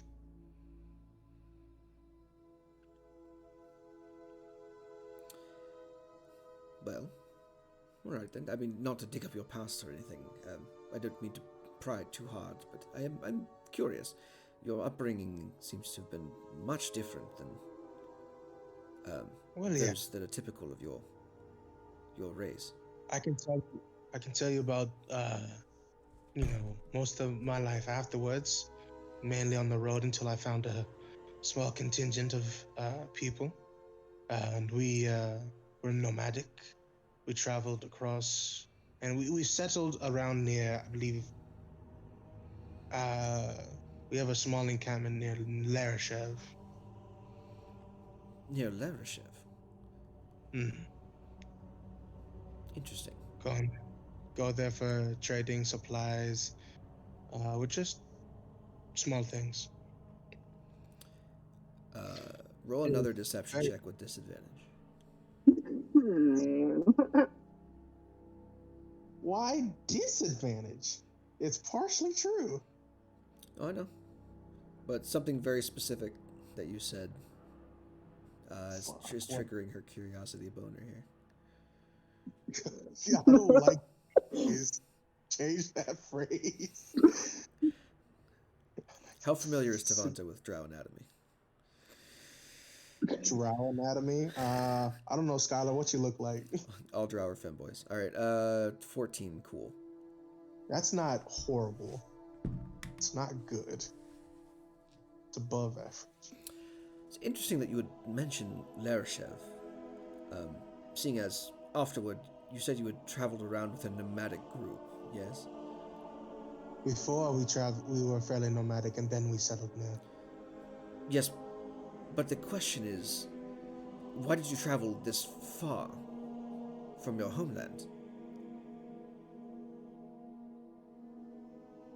My calling wasn't with them. Your bullshit's leaking out. I ran away, and I met up with this group, and I'm loyal to them, and they moved, so I moved. But there were other civilizations, were there not? There were other settlements by then. You could have settled down in any one of those. Plus, generally, if I know my history correctly, and believe me, I do, nomads are generally, they wander from place to place, but generally they're patternistic. It makes me quite curious that a nomadic tribe from Arivol would travel all the way to another continent to settle down. There's another continent? Shit.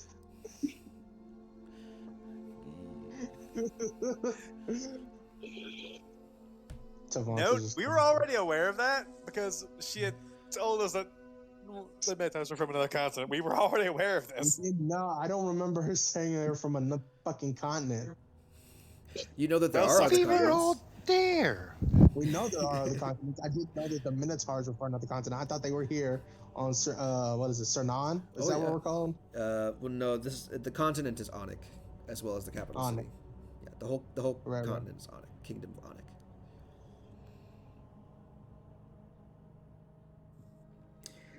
Just says. Yeah, it seems like she caught you there, buddy. You also notice at this point, as you kind of like go, like as the oopsie alarms begin to ring in your head, you also notice at this point that at some point in your conversation, she has begun speaking to you in Minotaur. Oh fuck! And I just naturally switched to it, Oh yeah. and it definitely doesn't sound like the Minotaur. I also, she'll start again by saying this. I'll also say that it's very interesting that you don't remember much from your past life.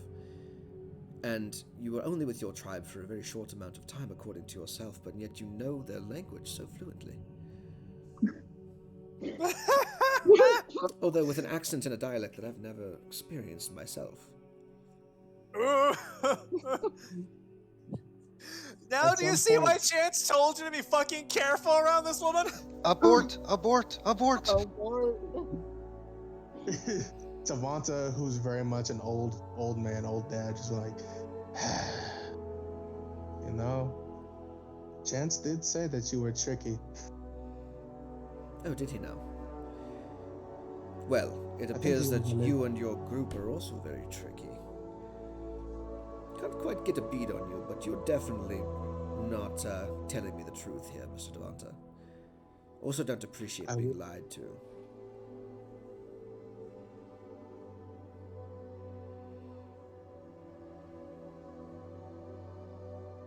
I understand that.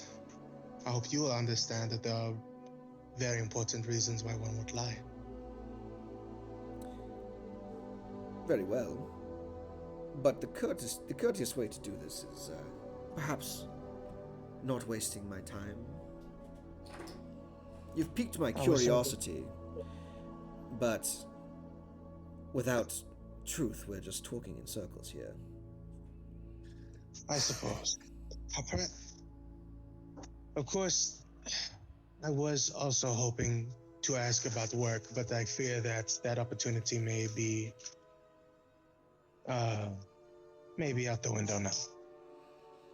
Oh, I most likely wouldn't have been able to help you with that anyway. Perhaps the other professionals you'd have more luck with them. I was more so curious about your particular situation, but now you have very much piqued my interest about not only yourself, but your entire party. Perhaps I shall contact them later. We shall see. I assure you you'll be missed with the same caginess, although I may be able to satisfy one of your curiosities. How I was taught by looking at the stars, correct, VG? I was looked at the stars, and then somebody taught me the nature of how to connect with this, like religiously, like worship and draw power from the stars, right? Well, spiritually, I would say, maybe not religiously, but yeah, it's a spiritual connection that you would have with your druidic circle. Essentially, it's not something that you would like study the stars and therefore get power. That would be a different sect altogether, and most likely you would end up as a wizard at that point. But your magic is divine in nature, which means it comes from a place of spirituality. So, is there a way I could because I do respect this woman. I don't want to waste her fucking time. I know I've been a fucking rude ass. Like, is there a way I could explain, like, how I was taught without, like, giving away, I was looking at the stars from the moon. But it's just like, I had the way to view the stars and, explain like how I was taught to, connect Depends on how with you the say nature it. of. If you want to go ahead and explain it to her in the way that Tavanta would explain it, then I will make my own judgments from there. Because like I don't know what information would be like key to emit besides from the moon. I mean, the fact that you are a studier of the stars in general and that you've already admitted to this is already throwing up red flags. The reason why people don't feel a connection to the stars anymore is because there were no fucking stars for 1,000 years. So Yeah, for 1,000 years, no one had any way to see the fucking things. no one. But if you're on the moon, I mean, yeah. Let alone like the interference that the magic of the cloud cover would have caused for anyone trying the old ways is entirely different.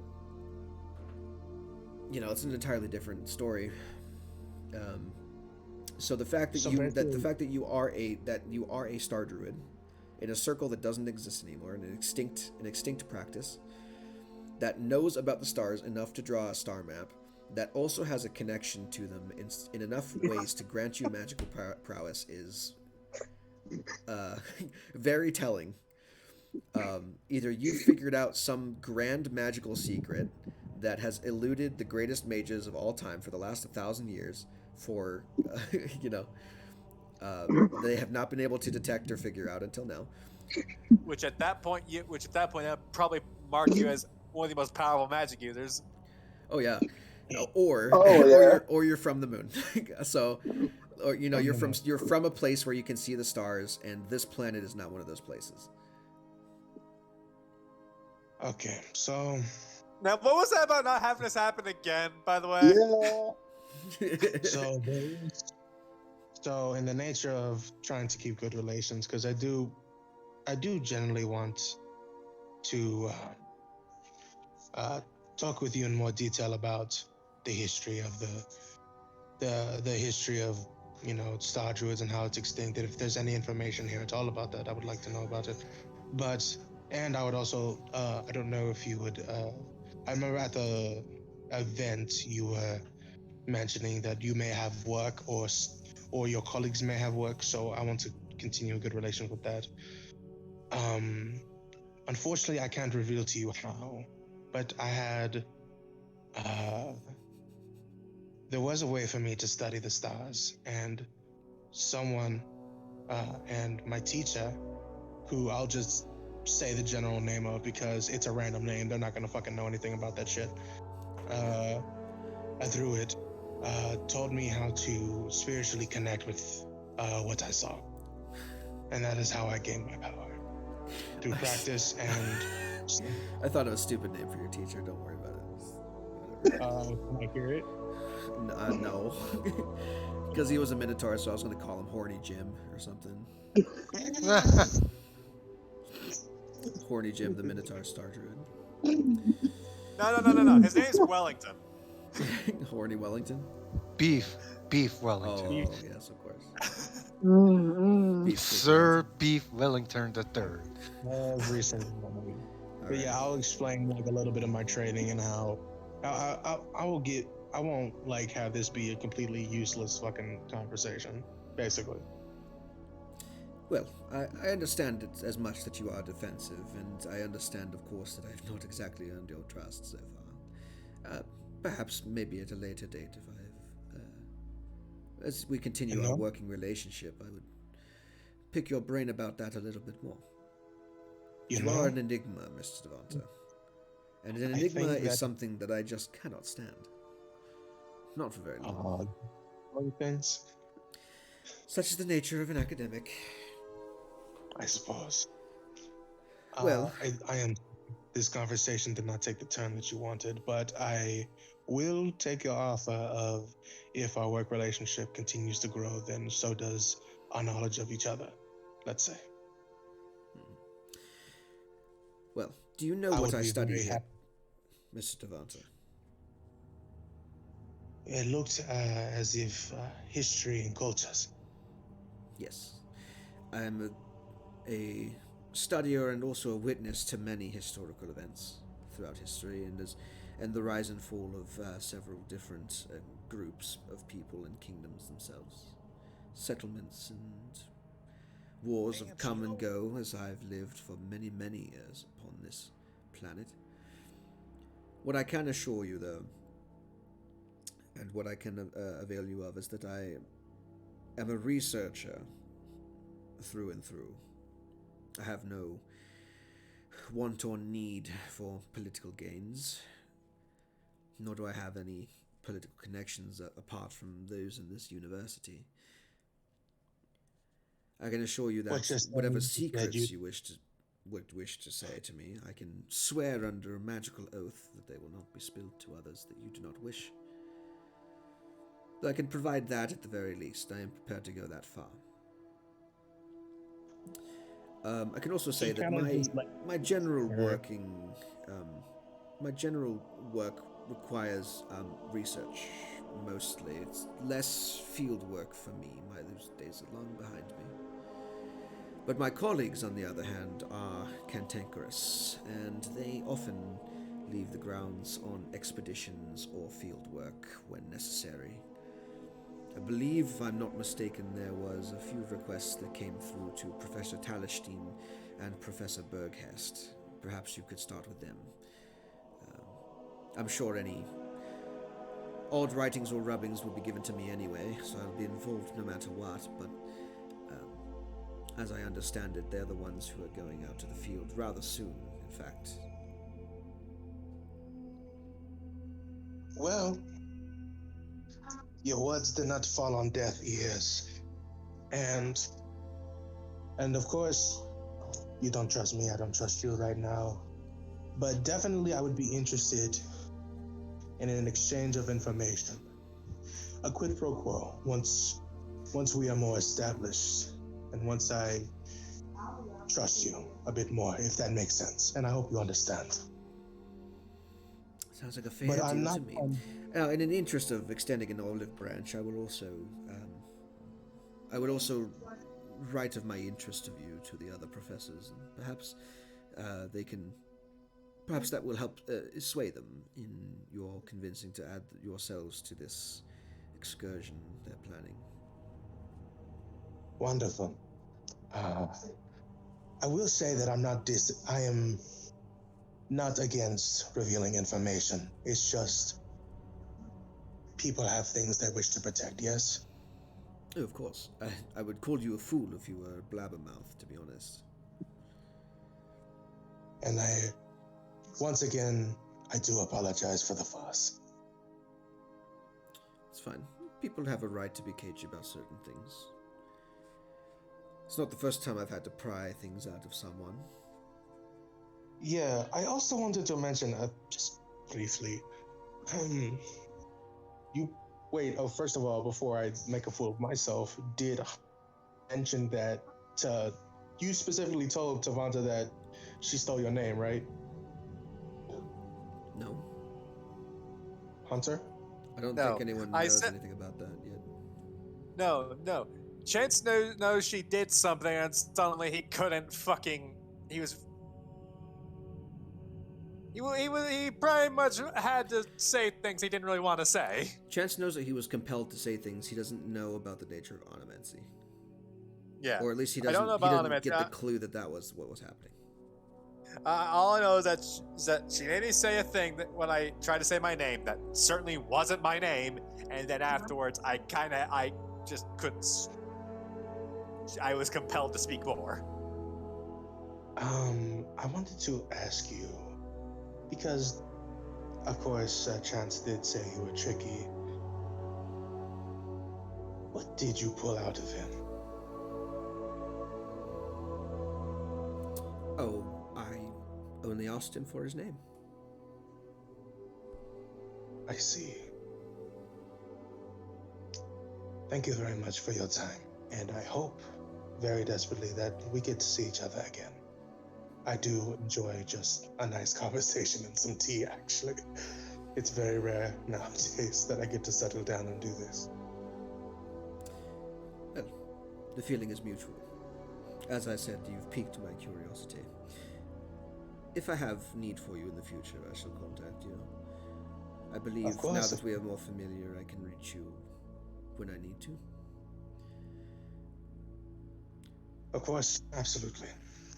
He'll stand and shake her hand and dismiss himself with one final gulp of tea and honey. Okay. She, with finger on chin, very curious, looking after you as you leave her office. Okay. See, I didn't give it away. I just merely piqued someone's curiosity. Oh, sure. Sure. Bitch, please. If she knows basic math, she's figured it out already. Nope. Speaking of basic math, 5 is less than 9, so Chance, you're going to go ahead and go next. All right, Talestine, does he have a class going, or is it just... Yes. He is in the middle of his lecture at the moment. I think I have more notes on this than I did the other one.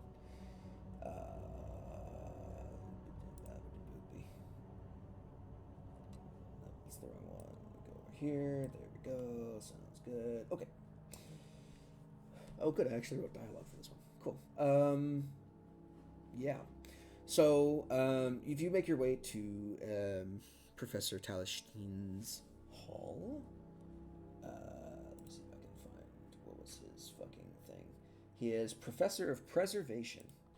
So you go to the Hall of Preservation inside of the campus, and peering through the door, you see a host of focus students intently watching the animated Professor Talestine as he delivers a lecture on the dangers of dungeon delving. The professor is, again, I'll just describe his physical appearance. He's a stout gnome with long, wild white hair and a beard that dominates most of his face. A set of small circular spectacles rests on his bulbous nose, and he is wearing a set of brown and red robes that look like they used to be black at one point, but have seemingly faded over time with constant wear.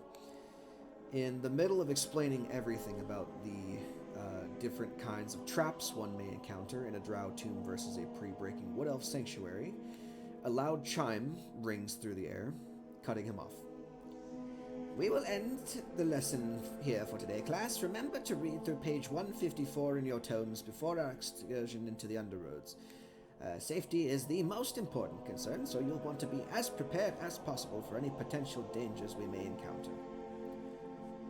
The students excitedly shuffle out of the classroom as the professor begins to erase the large chalkboard behind him. You're afraid for a moment that he won't be able to reach the top of it, and you're not even sure how he got to that high on the chalkboard before he just walks up the wall and erases his notes.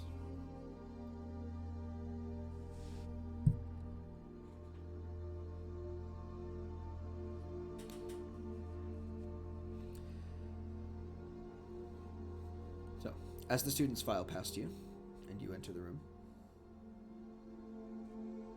Hello, Professor Talestine. Yes? He looks down at you from his horizontal position on the wall. Where have I seen you before? The ball after the tournament. I believe you made a note about me because I said we were going to speak again at one point. Yes, I vaguely remember. Your name was, oh, don't tell me. Your name was, Charles. Chance, sir. Chance. Oh, see, that was my third guess. All right. Well, Mr. Chance, what can I do for you? Now, okay, this is me trying to remember because I think I might have written it down, but I didn't save what the point of the because like before we were talking about the map and where that stuff regarding it, but I don't remember what the plan was on the follow-up introduction. Because he wanted me to come talk to him at the academy, but I don't remember what he said for. He just said if you wanted to know more about that location, you guys can figure it out together. Ah, great. It's about the. You said that if I want to learn more about the location on the map, that I would come talk to you here. Well, I would be the one to do that, yes. Let's see. Do you have the map on you by any chance? Yes, I do. Excellent. Well, here's the thing.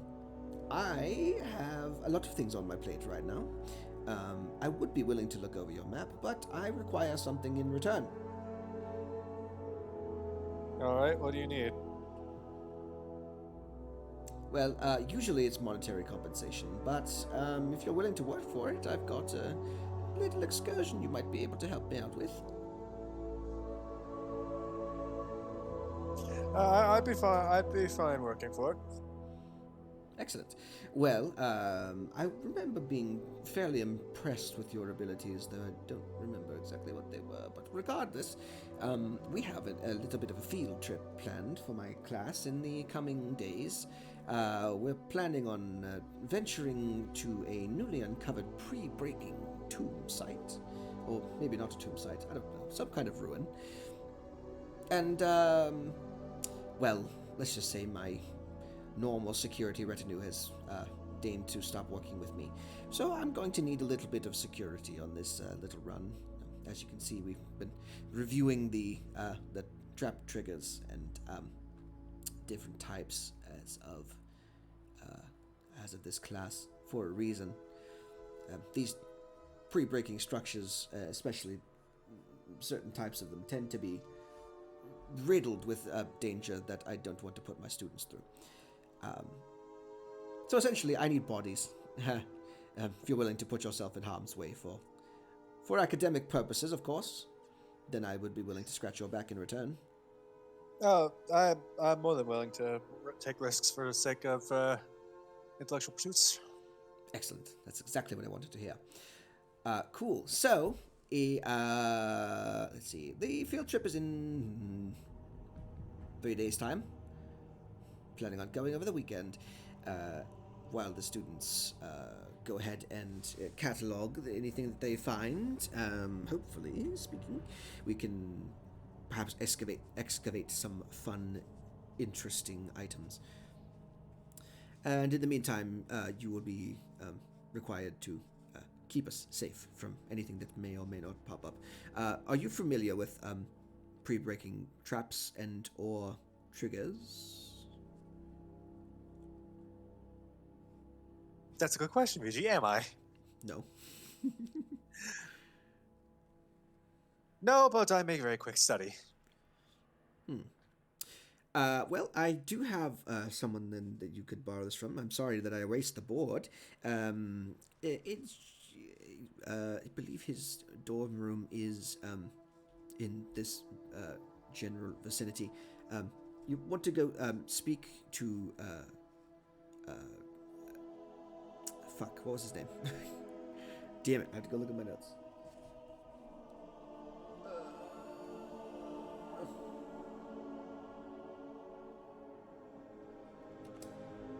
Quill. Yes, Quill. Quincy Quill. my star pupil. He's been very much a help to me with my condition.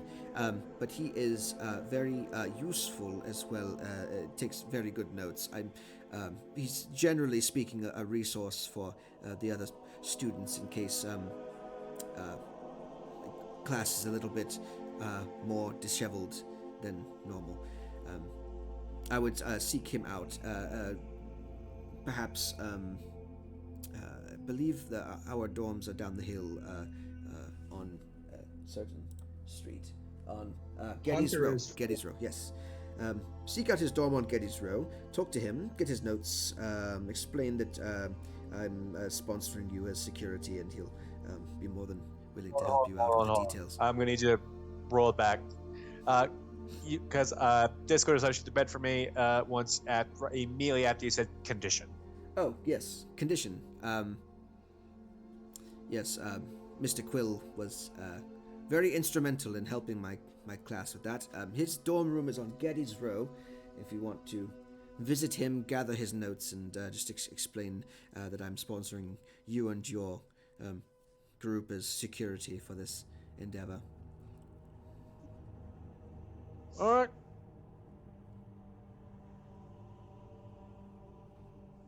Very well.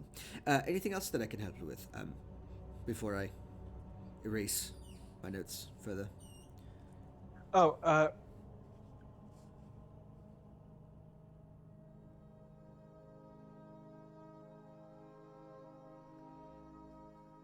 Your silence is deafening. Alrighty then. I was wondering if I could get access to the library, so I could research some of what might be relevant to both my situation and protecting the academics, protecting you and the students on the field trip. Oh, there's no need for that. Mr. Quill takes very good notes. Fair enough. Although, if you wish access to the library in the future, I'm sure that could be arranged, fellow academic. I see. But as of now, I mean, I'm reluctant to just give out permission to random people who wish to see the exclusive library. Last time I did that, I got in some trouble with the headmaster. So, Completely understandable. yes, yeah, there was a lot of things. There was some things that went missing, unfortunately. I had to garnish my wages for several months.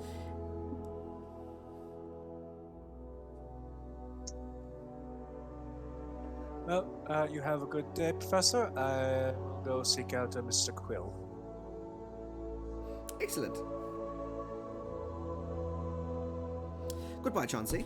And he begins to stroll up the wall and erase more of his shit. So that's Chance's name from now on. Chancey Fairweather. I'm just going to think Yeah, of C names and yeah, start yeah. calling it. He's going to call you Colin the next time he meets you. Phil Collins? Yeah, Phil Collins. Okay, I will. Assuming I can still go, or is it be back around to Ash? Well, Ash decided not to do anything last round, so let's see if it's different this time. Hello, It's Ash. class over. You're going to go inside the thing, or what? Sure. Okay. After waiting awkwardly outside the door for several minutes, and realizing that class wasn't ending anytime soon, you open the door and step inside. In there, you can see Professor Berghest wearing a pair of goggles over his eyes and standing in front of several multicolored beakers. Several of which are gently smoking and bubbling. His students also in this lecture hall have several similar sets of equipment in front of them, some of which are multicolored and different. Some students appear very flustered, while others you watch as one pair of lab partners in the corner drips a vial of some blue liquid into a green one, and then a flash of light and a puff of smoke comes out, and they just begin to rapidly scribble down in their notes the reaction. Oh yes, this one exploded in a green color this time.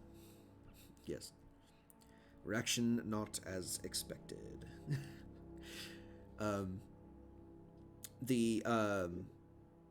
As you're standing in the back of the classroom and observing this, the chime comes out of thin air, and all the students kind of perk up at this. Professor Berghest says, "Well, I wish we had more time. Alrighty. Students, prepare these notes for the lab work. We will continue with your potions making next time we meet. In the meantime, be sure to study your chemistry chapter 3. This will help you if you are having trouble. This will help you if you are having trouble with today's lab." And all the students begin to pack up their things and shuffle out. Many of them, you can see that off to the side of the classroom there is a cauldron that's kind of set up that all the students walk their beakers over and dump the random potion contents into, which begins to immediately start sparking and sputtering and making all sorts of weird noises. You can see a cloud burst up out of the center of the cauldron in the shape of a skull and shit. And eventually the class empties and Professor Burkes takes off his goggles. You can see that at some point something backfired on his face as well.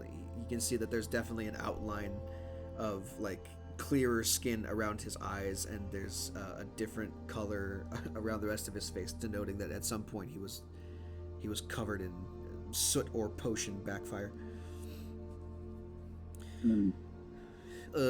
Is there something I can do to help you? Do you have a question for me before my next class gets here? I heard around town that you were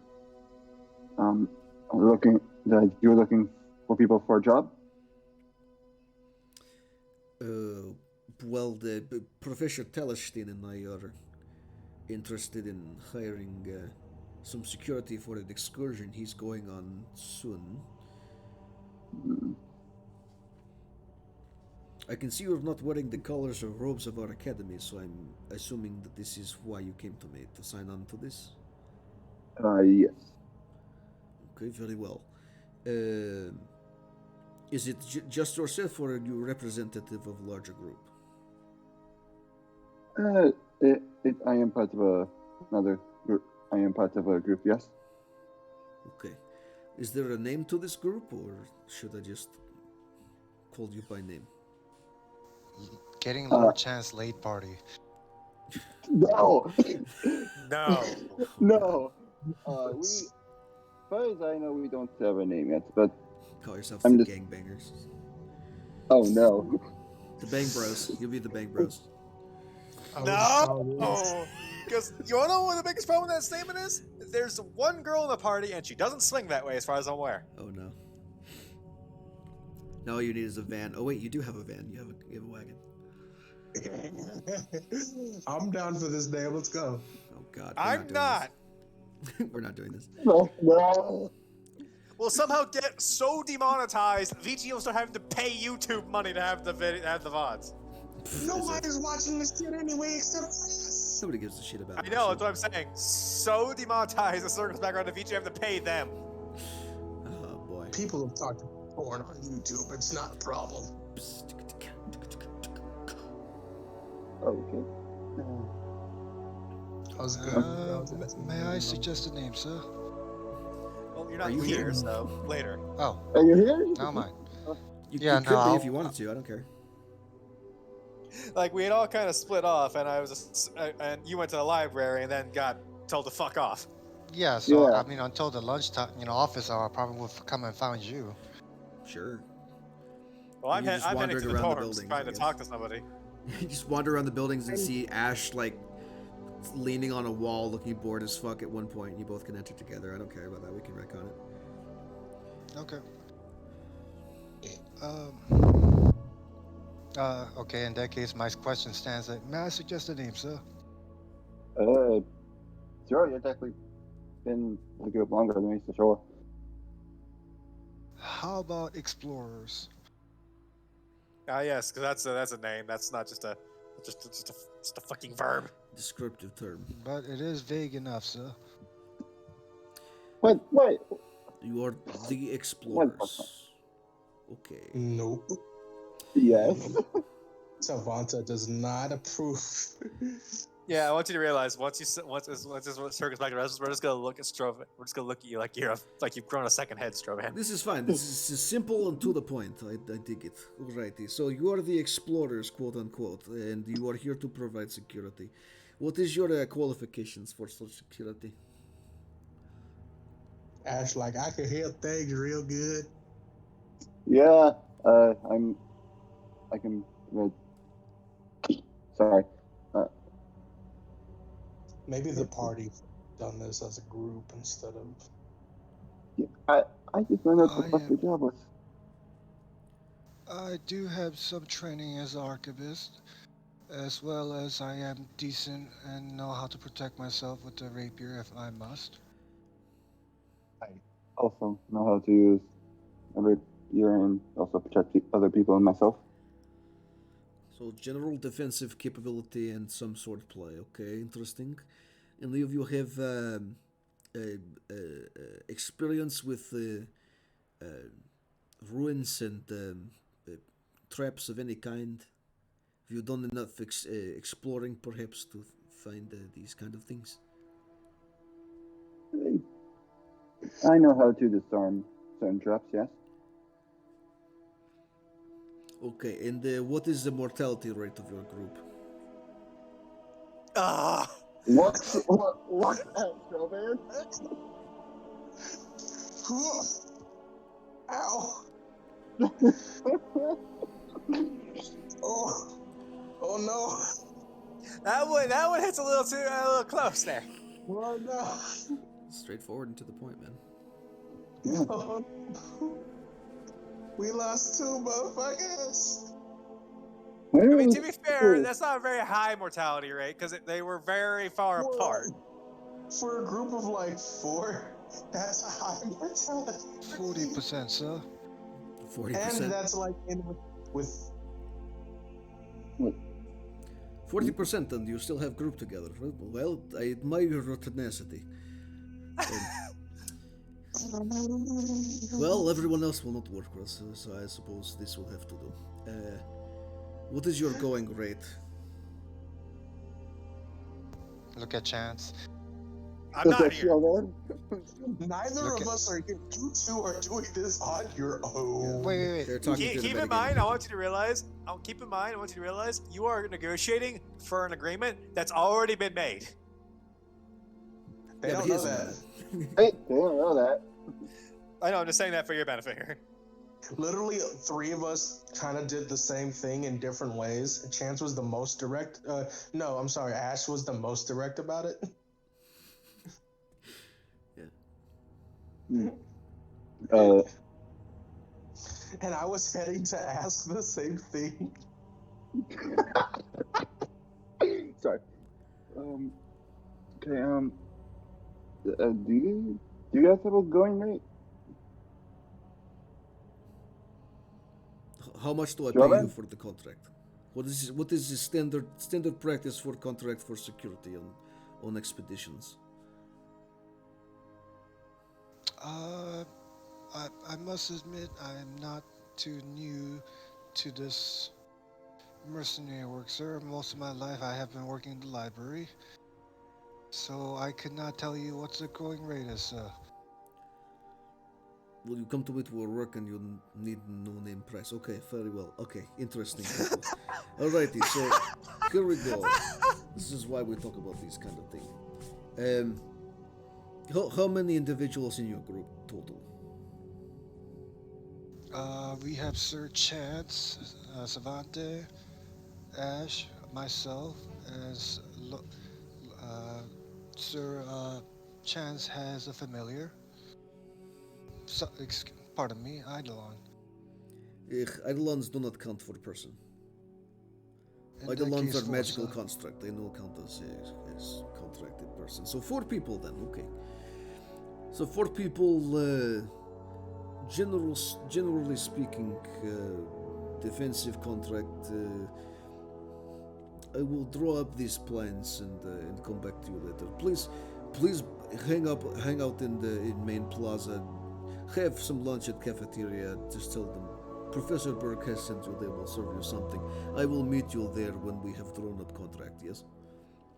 Very good, sir. Okay.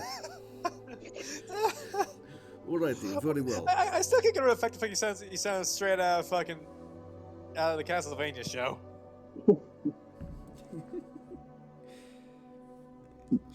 That I've only seen one episode of. What is this Castlevania, sir? Castlevania is land far away from here. There's a very handsome person who is in charge of big castle, but he summons skeletons and people no like it. I hear he is also into BDSM. There's lots of chains and whips and things in Castlevania. Very odd place. Hey, that's the game, dog. It's a very kinky place, and I don't like to visit. I'm gonna need you to cease. No, we're visiting that. Castlevania's largest export is leather. Oh no. Leather and holy water. All right. So, is there anything else you want to talk to Professor Berghest about? Other than the Netflix special Castlevania series? I hate all of you. And yet you're still here. That's fine. Indeed. I'm okay with this session going off the rails a bit here. Sorry, fucking. Off the rails. We ain't been on the rails since minute 1, motherfucker. No, Wait, there's been rails? there's never been rails. The rails are a suggestion. A suggestion we forgot. It's like the train of thought in Shark Boy and Lava Girl. It just goes wherever you think it goes. Hey, that is a callback. I appreciate it. Yes. Mm. Oh. Yeah, Mike Stroven would be going off, doing as recommended, going to the cafeteria and whatnot, seeing the foods. Cool. And actually, lunchtime to 2 o'clock was the office hour, right? 2 o'clock to like 3:30 or something like that was office hours. It was in the later afternoon. It wasn't at lunchtime. It wasn't at noon.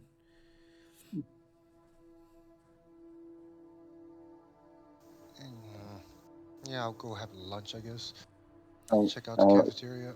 Sure. Actually, is there a gym? At this point, with all of your, with all of your conversations going on, let's say that like 1 hour has passed, and now it's noon here.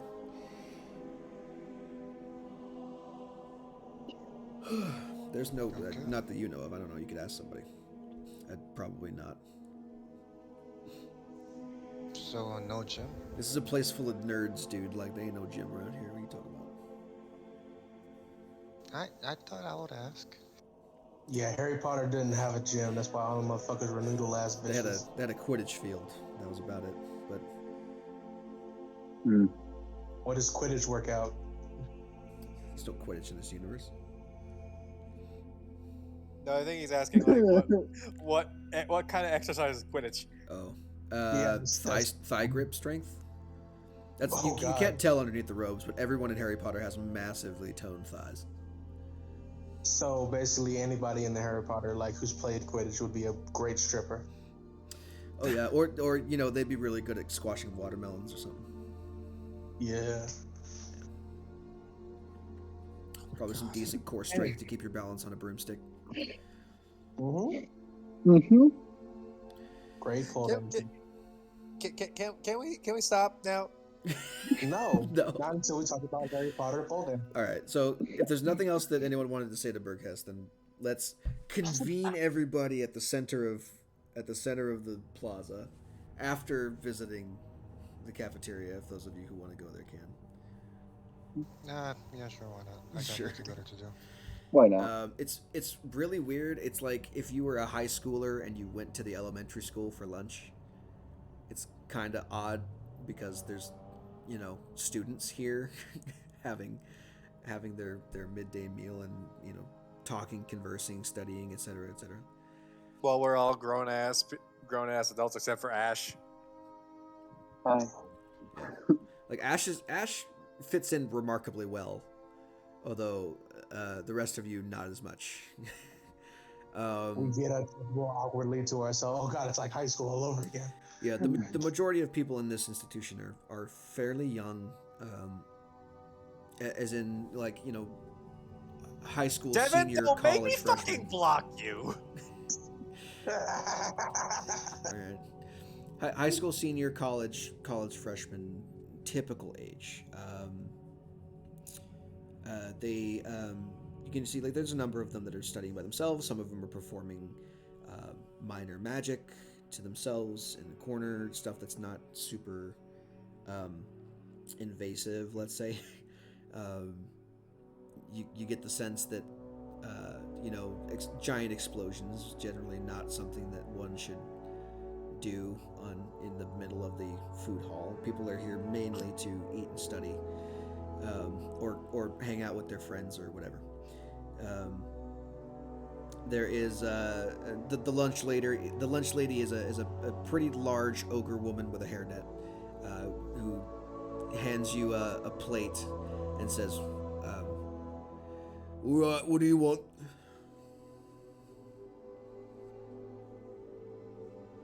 That's all y'all. I'm much of a good berry. Fuck y'all. What is on the menu? What do they look like they're serving? Or is it like foods on display or what? Um, there's no like food on display. She just says, "What do you want?"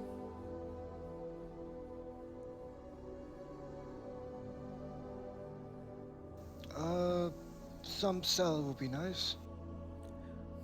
Okay. Waves her hand over the plate, and whatever you wished it to be was on there. A nice big pile of salad. Interesting. Thank you, and I move along, not to block the next person. No seconds. Next.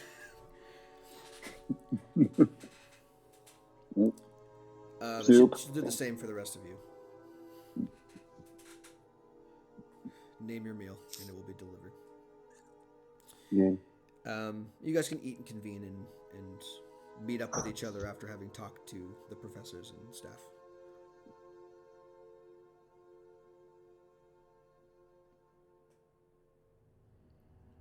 That's your cue to Yeah. After the meal. Wait. What? I said that's your cue to roleplay. So, what have y'all discovered so far? I was tormenting Hunter. Understandable. Fucking hate you. I think we got a job. I think.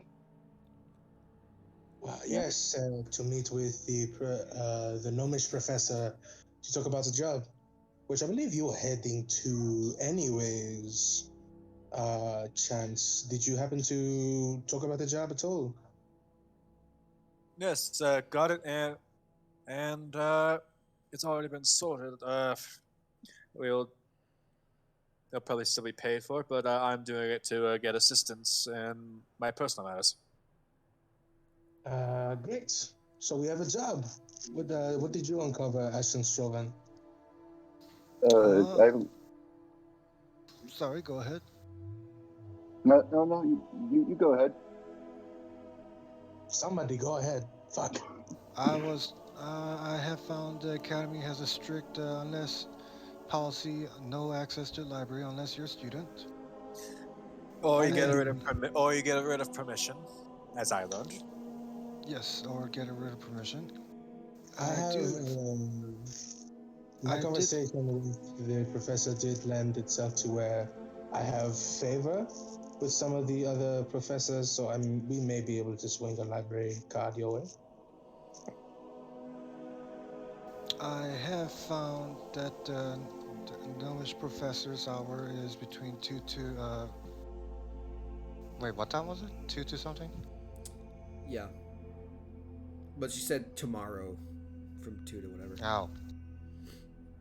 I take it you had the chance to meet with him beforehand? Who are you talking about? I didn't hear that, probably. I'm asking you two. I believe Chance said that he met with him. Yes, I spoke with Professor Chalstein. He's still about as scatterbrained as I thought, as he was, but not in a way that's particularly. It's almost endearing. Guy couldn't even remember my name properly. To be honest, I still was remembering his name. What do you mean he didn't remember your name, sir? Due to some kind of magical mishap, he's as I said, scatterbrained. Addled. Yeah. But what did he say? Well, in return for guarding a field trip to a pre-breaking ruin, which I'm going to hopefully get a chance to study a bit along with the students. In return for doing that, he'll help me sort out the thing with the map. Now, I did ask about the library because I was wanting to see it myself as well. But he told me doesn't know me well enough because the last time he just gave one out, they apparently lost a few books, and he had to dock his pay got docked. Understandable. In particular, I did speak with the woman you spoke to. Oh, you mean the one I warned you to be careful around because she happens to have some magical means of extracting truth without you being able to fight against it? It wasn't magical. She's just intelligent. So she did find out something. You mean, as in, I warned you to be careful? By the way, I don't know why you were freaking out at the party. All she asked for, I asked her about it. She said all she asked for was your name. That's the thing. She asked me for a name. I gave her a name, but that's not my name. Or it is my name, but it's not. I said something that wasn't Chance when she asked for my name. And I didn't want to say that word. I can't even remember what that word properly was. And afterwards, I was kind of compelled to speak even more. Well, that sucks for you. Very. So what did she figure out from you then? Because you said she was very smart when I said about figuring things out. So what'd she find out? So basically, we set up a bit of a long-term quid pro quo. Information for information. She knows we're odd, but she doesn't know what it is that about us is odd. So I didn't tell her anything specific. I just said information for information. And if I did say and this is my personal decision, you may disagree with it, but if I see that she is trustworthy and she has significant information, I will tell her about our situation. In exchange, she said that she would go under magical oath to not to tell anyone else, and it's just a researcher's itch she needs to scratch. Nothing. I can understand that. Does magical oath ring any bells comparatively with what I know about the study already? It'd be an Arcana check. Okay. Just assumed it was a thing. Oh my god, I keep rolling shit regarding this lady, even though the fact that I should have enough info to go on onomancy, magic regarding words. I mean, her specific practice, no, I wouldn't tell you that. But you know that, I mean, there are magically binding oaths that one can take, and they take many forms. For example, paladin's oaths and oaths that serve as contracts for devils and other fiends, that kind of thing. So specifically what she was talking about could be a number of things.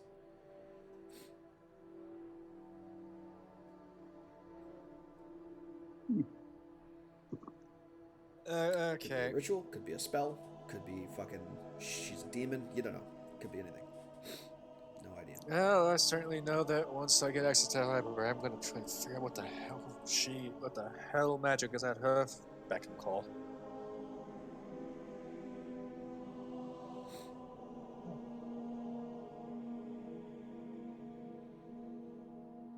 Stop! Oh god, what happened? My if I was earlier, I would say my ears.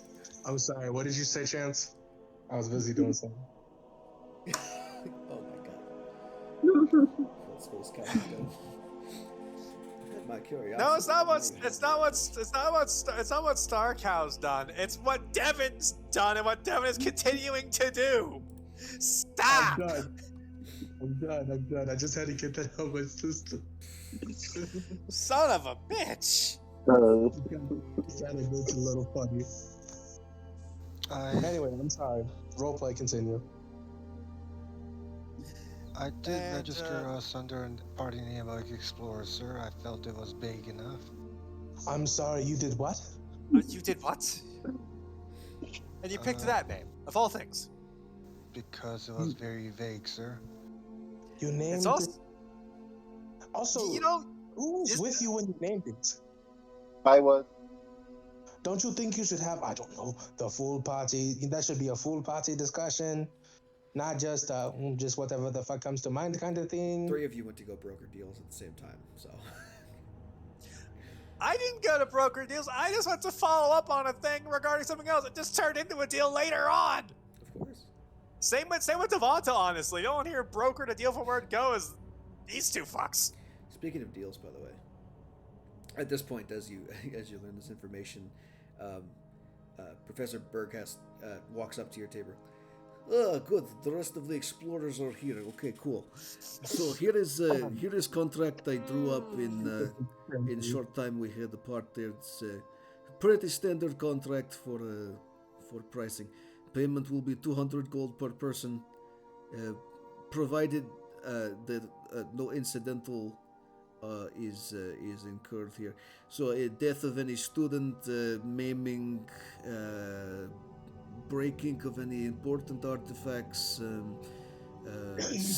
theft of any important artifacts. Of course, this will be docking your pay. Of course. One thing I would like in that contract is if the students ignore warnings and get themselves maimed or killed. Well, I mean, this is for you. Like, if you cause these things, this is your fault. But obviously, if students are dumb, then students are dumb. This is how this works. Oh, good. I just don't want to be held accountable for a student thinking they know better than someone who's been at this longer. Hey, if they think you can do their job less than they can, then they are welcome to try and disarm trap. But of course, this is not possible because they all are not experienced. Anyway, here is contract number 1. I also have this. If you are interested, perhaps you can follow up on this for me. This is a secondary contract for different job. If you wish to perform for me, this is the more personal of a request. There is some instance I have learned about in the direction of where we are going, that perhaps maybe a group for hire would be interested in performing for me. Details are inside. Okay, here you go. Goodbye. Who the hell was that again?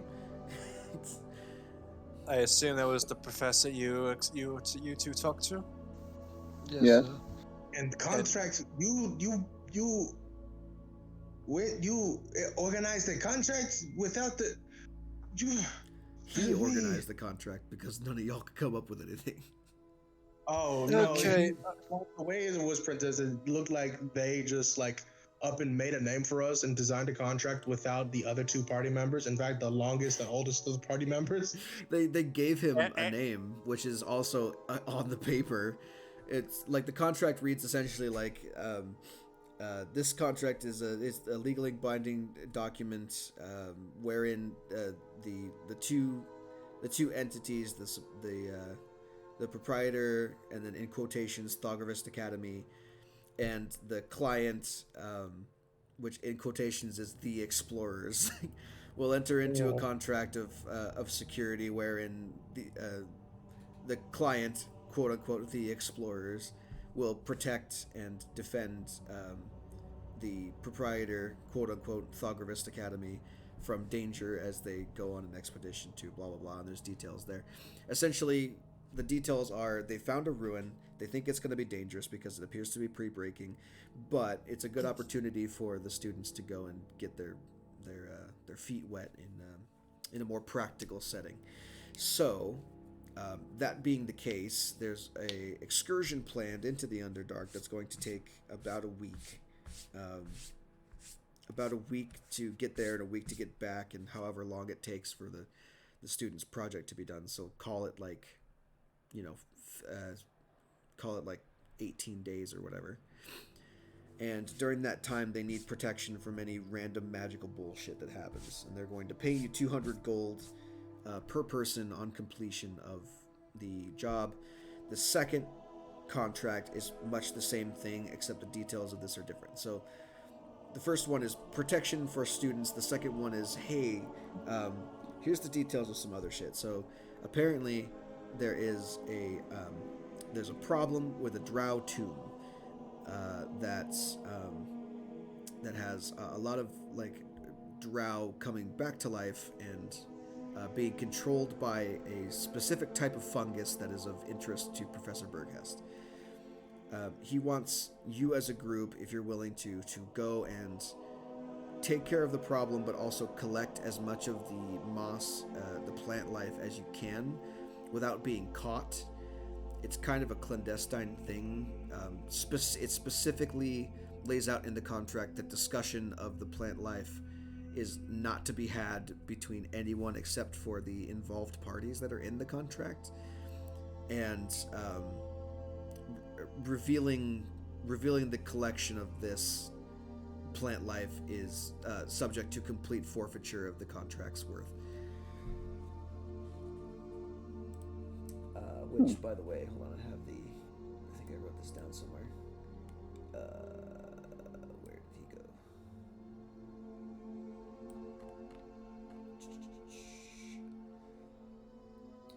go? Out of character. I mean, it's not like out of characters. I mean, it's not like Chance or Savanta, gotten us a gig before without talking to the party.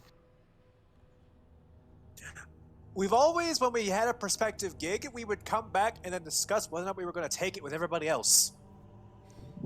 We didn't actually commit until we had everyone on board. And also, remember, Strovan is old, but he's still a rookie at this. But we've also said when he doesn't understand something, he's probably come to us. We're going to give you shit for it, but out of character, like, there's no issue. It's like, yeah, this is entirely in character fuckery. Okay, I found it. None of us are IRL upset with you. So the secondary contract is go into Drow Tomb, clear out Tomb for Drow, because that's the contract that they want to do, and you will get essentially a cut of the commissioned payment from that for doing it for the Academy, rather than having a professor go and do it. In addition to that, there is a bonus for collecting samples of the plant that's reanimating them, called Knight's Foil, which is a controlled substance. If you can get in a good amount of Knight's Foil back to Professor Berghest, then he will pay you a bonus on top of that, depending on how much you gather. Okay. Now, I know we've never seen it, but would there be any way for us to think of to figure out what the fuck this kind of plant is before we sign this? Because I would like to know. We're gonna be accidentally starting off a scene, something out of fucking Bloodborne. Except instead of the students turn into fucking flies, they turn into fucking mushrooms.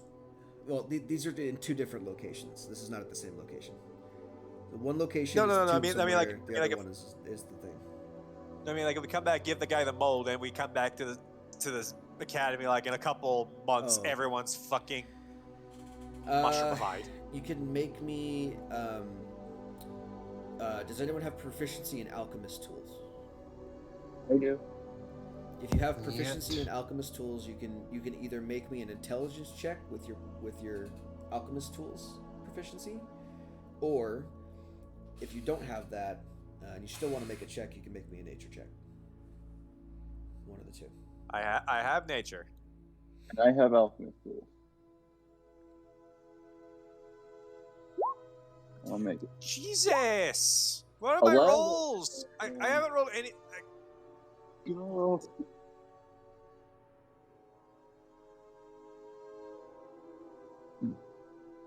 Like, I have a +8 to things, and I can't seem to get. Hey, Tamata, you want to roll a nature here? You're a druid. You probably know that thing. Can I try rolling arcane? Not arcane. No, nature. Nature check, or if you have proficiency in alchemy tools, you can roll that with an intelligence roll. Sure. Is Devin dead? I don't know. He's gone somewhere. We'll give him something later. It's not too crazy hard to check anyway. The people who got below 15, you know that Knight's foil is a very rare plant. It's not used for drugs per se, but it is an alchemical ingredient that has been used in the past for certain either spell components um, or potion effects. You know that it's very rare for a reason. It's because it's generally considered an invasive species and should be dealt with very quickly, because that invasive species is invasive to dead bodies, and it's the cause of reanimation for a lot of those things, especially underground. Oh, 15 and up will I'm get sorry. you. My father that I'm helping all the time, so I'm so sorry. You're fine. You go if you want to know what Knight's foil is. Roll a nature check. Knight's foil? Is this in relation to the other contract? Yes. Yes. I'll be right back. 15 and up is going to get you that all of the stuff that I said before, plus the fact that gathering Knight's foil for personal use and not destroying it is a very dangerous endeavor, because it spreads fast if it's in contact with dead flesh, and it can reanimate pretty much anything into a zombie or skeleton depending on the level of decay within, say, 4 hours. So, question: this is a plant, right? Would it be better to make it nature, or is it just strictly Arcana? The role was, if you have proficiency in alchemist tools, you can make an intelligence check with the alchemist tools, or if you don't have any of that, you can make a nature check straight up. Okay, I'll make a nature check. Yeah, I'll make a nature. You have no idea what Knight's foil is. It's completely alien. I don't know what the fuck that shit is. I don't deal with the dead. He was like, the contract says Knight's foil, and you're like, that's a plant. Sounds good. Everyone else is like, ooh, it's an interesting plant. Again, my study was in stars, not stems. This is fun. So, there you go. So, just another thing, before we, sign anything, the Explorers, is that what we want to be called? I mean, I like it. I don't. So what do we want to be called? Don't know, it's never really come up. We've just been those motherfuckers from where to do what. We had to set goal and we've done that. Now we're just 4 people who share a general direction. I'm back and I see StarCal rolled a 1. Yes. He doesn't know what Knight's foil is. I The rest do of not you know are what at the least fuck aware of it. I said specifically. I tell the after Savanta said he doesn't know what it is, Strovan start going into details of everything he knows about the Nice Foil. Pretty much whatever you told me.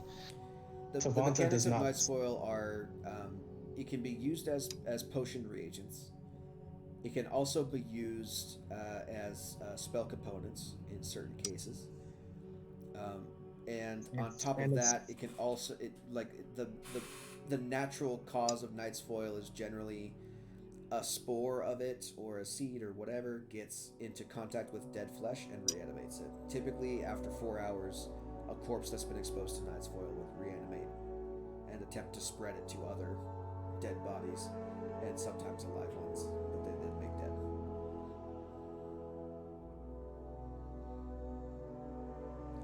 You heard of Plants vs. Zombies? Well, this is Plants and Zombies.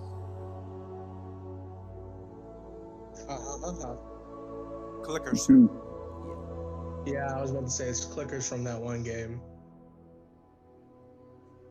Fucking Last of Us? I don't fucking know. It's a generally very it's not good to consume it without mixing it with something. Like if you just eat straight up Knight's foil without knowing what it is, you'll probably die.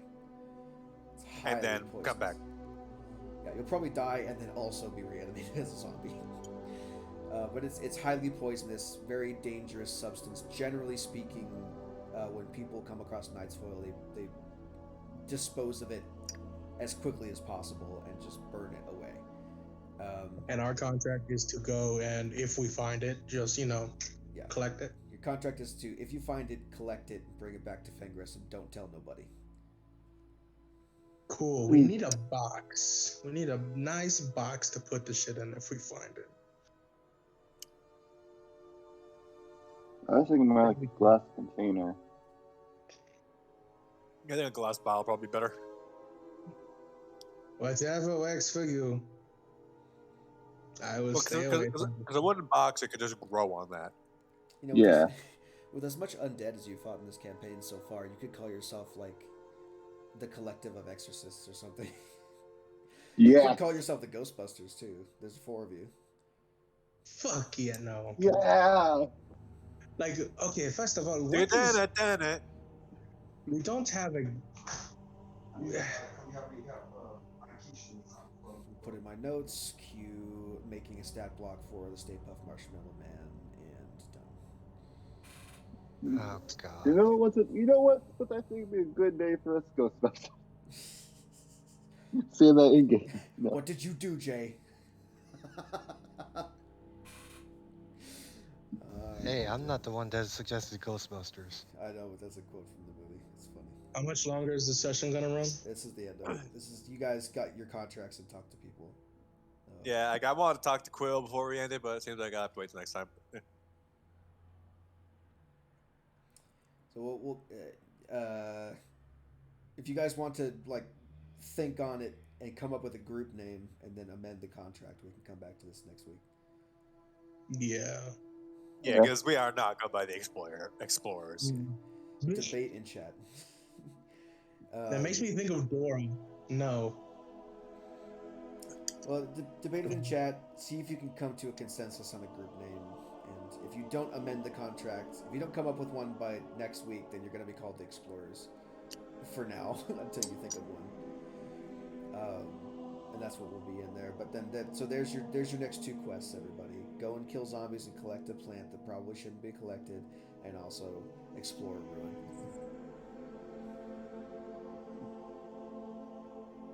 Okay. Let's go. Sounds good. Alrighty, well then I'll see y'all fucking next week. Hopefully on time. I apologize for that. I don't know why my alarm did not decide to go off. One amendment that I would like to make to the primary contract is just to ask is to have permission to study the ruins as well.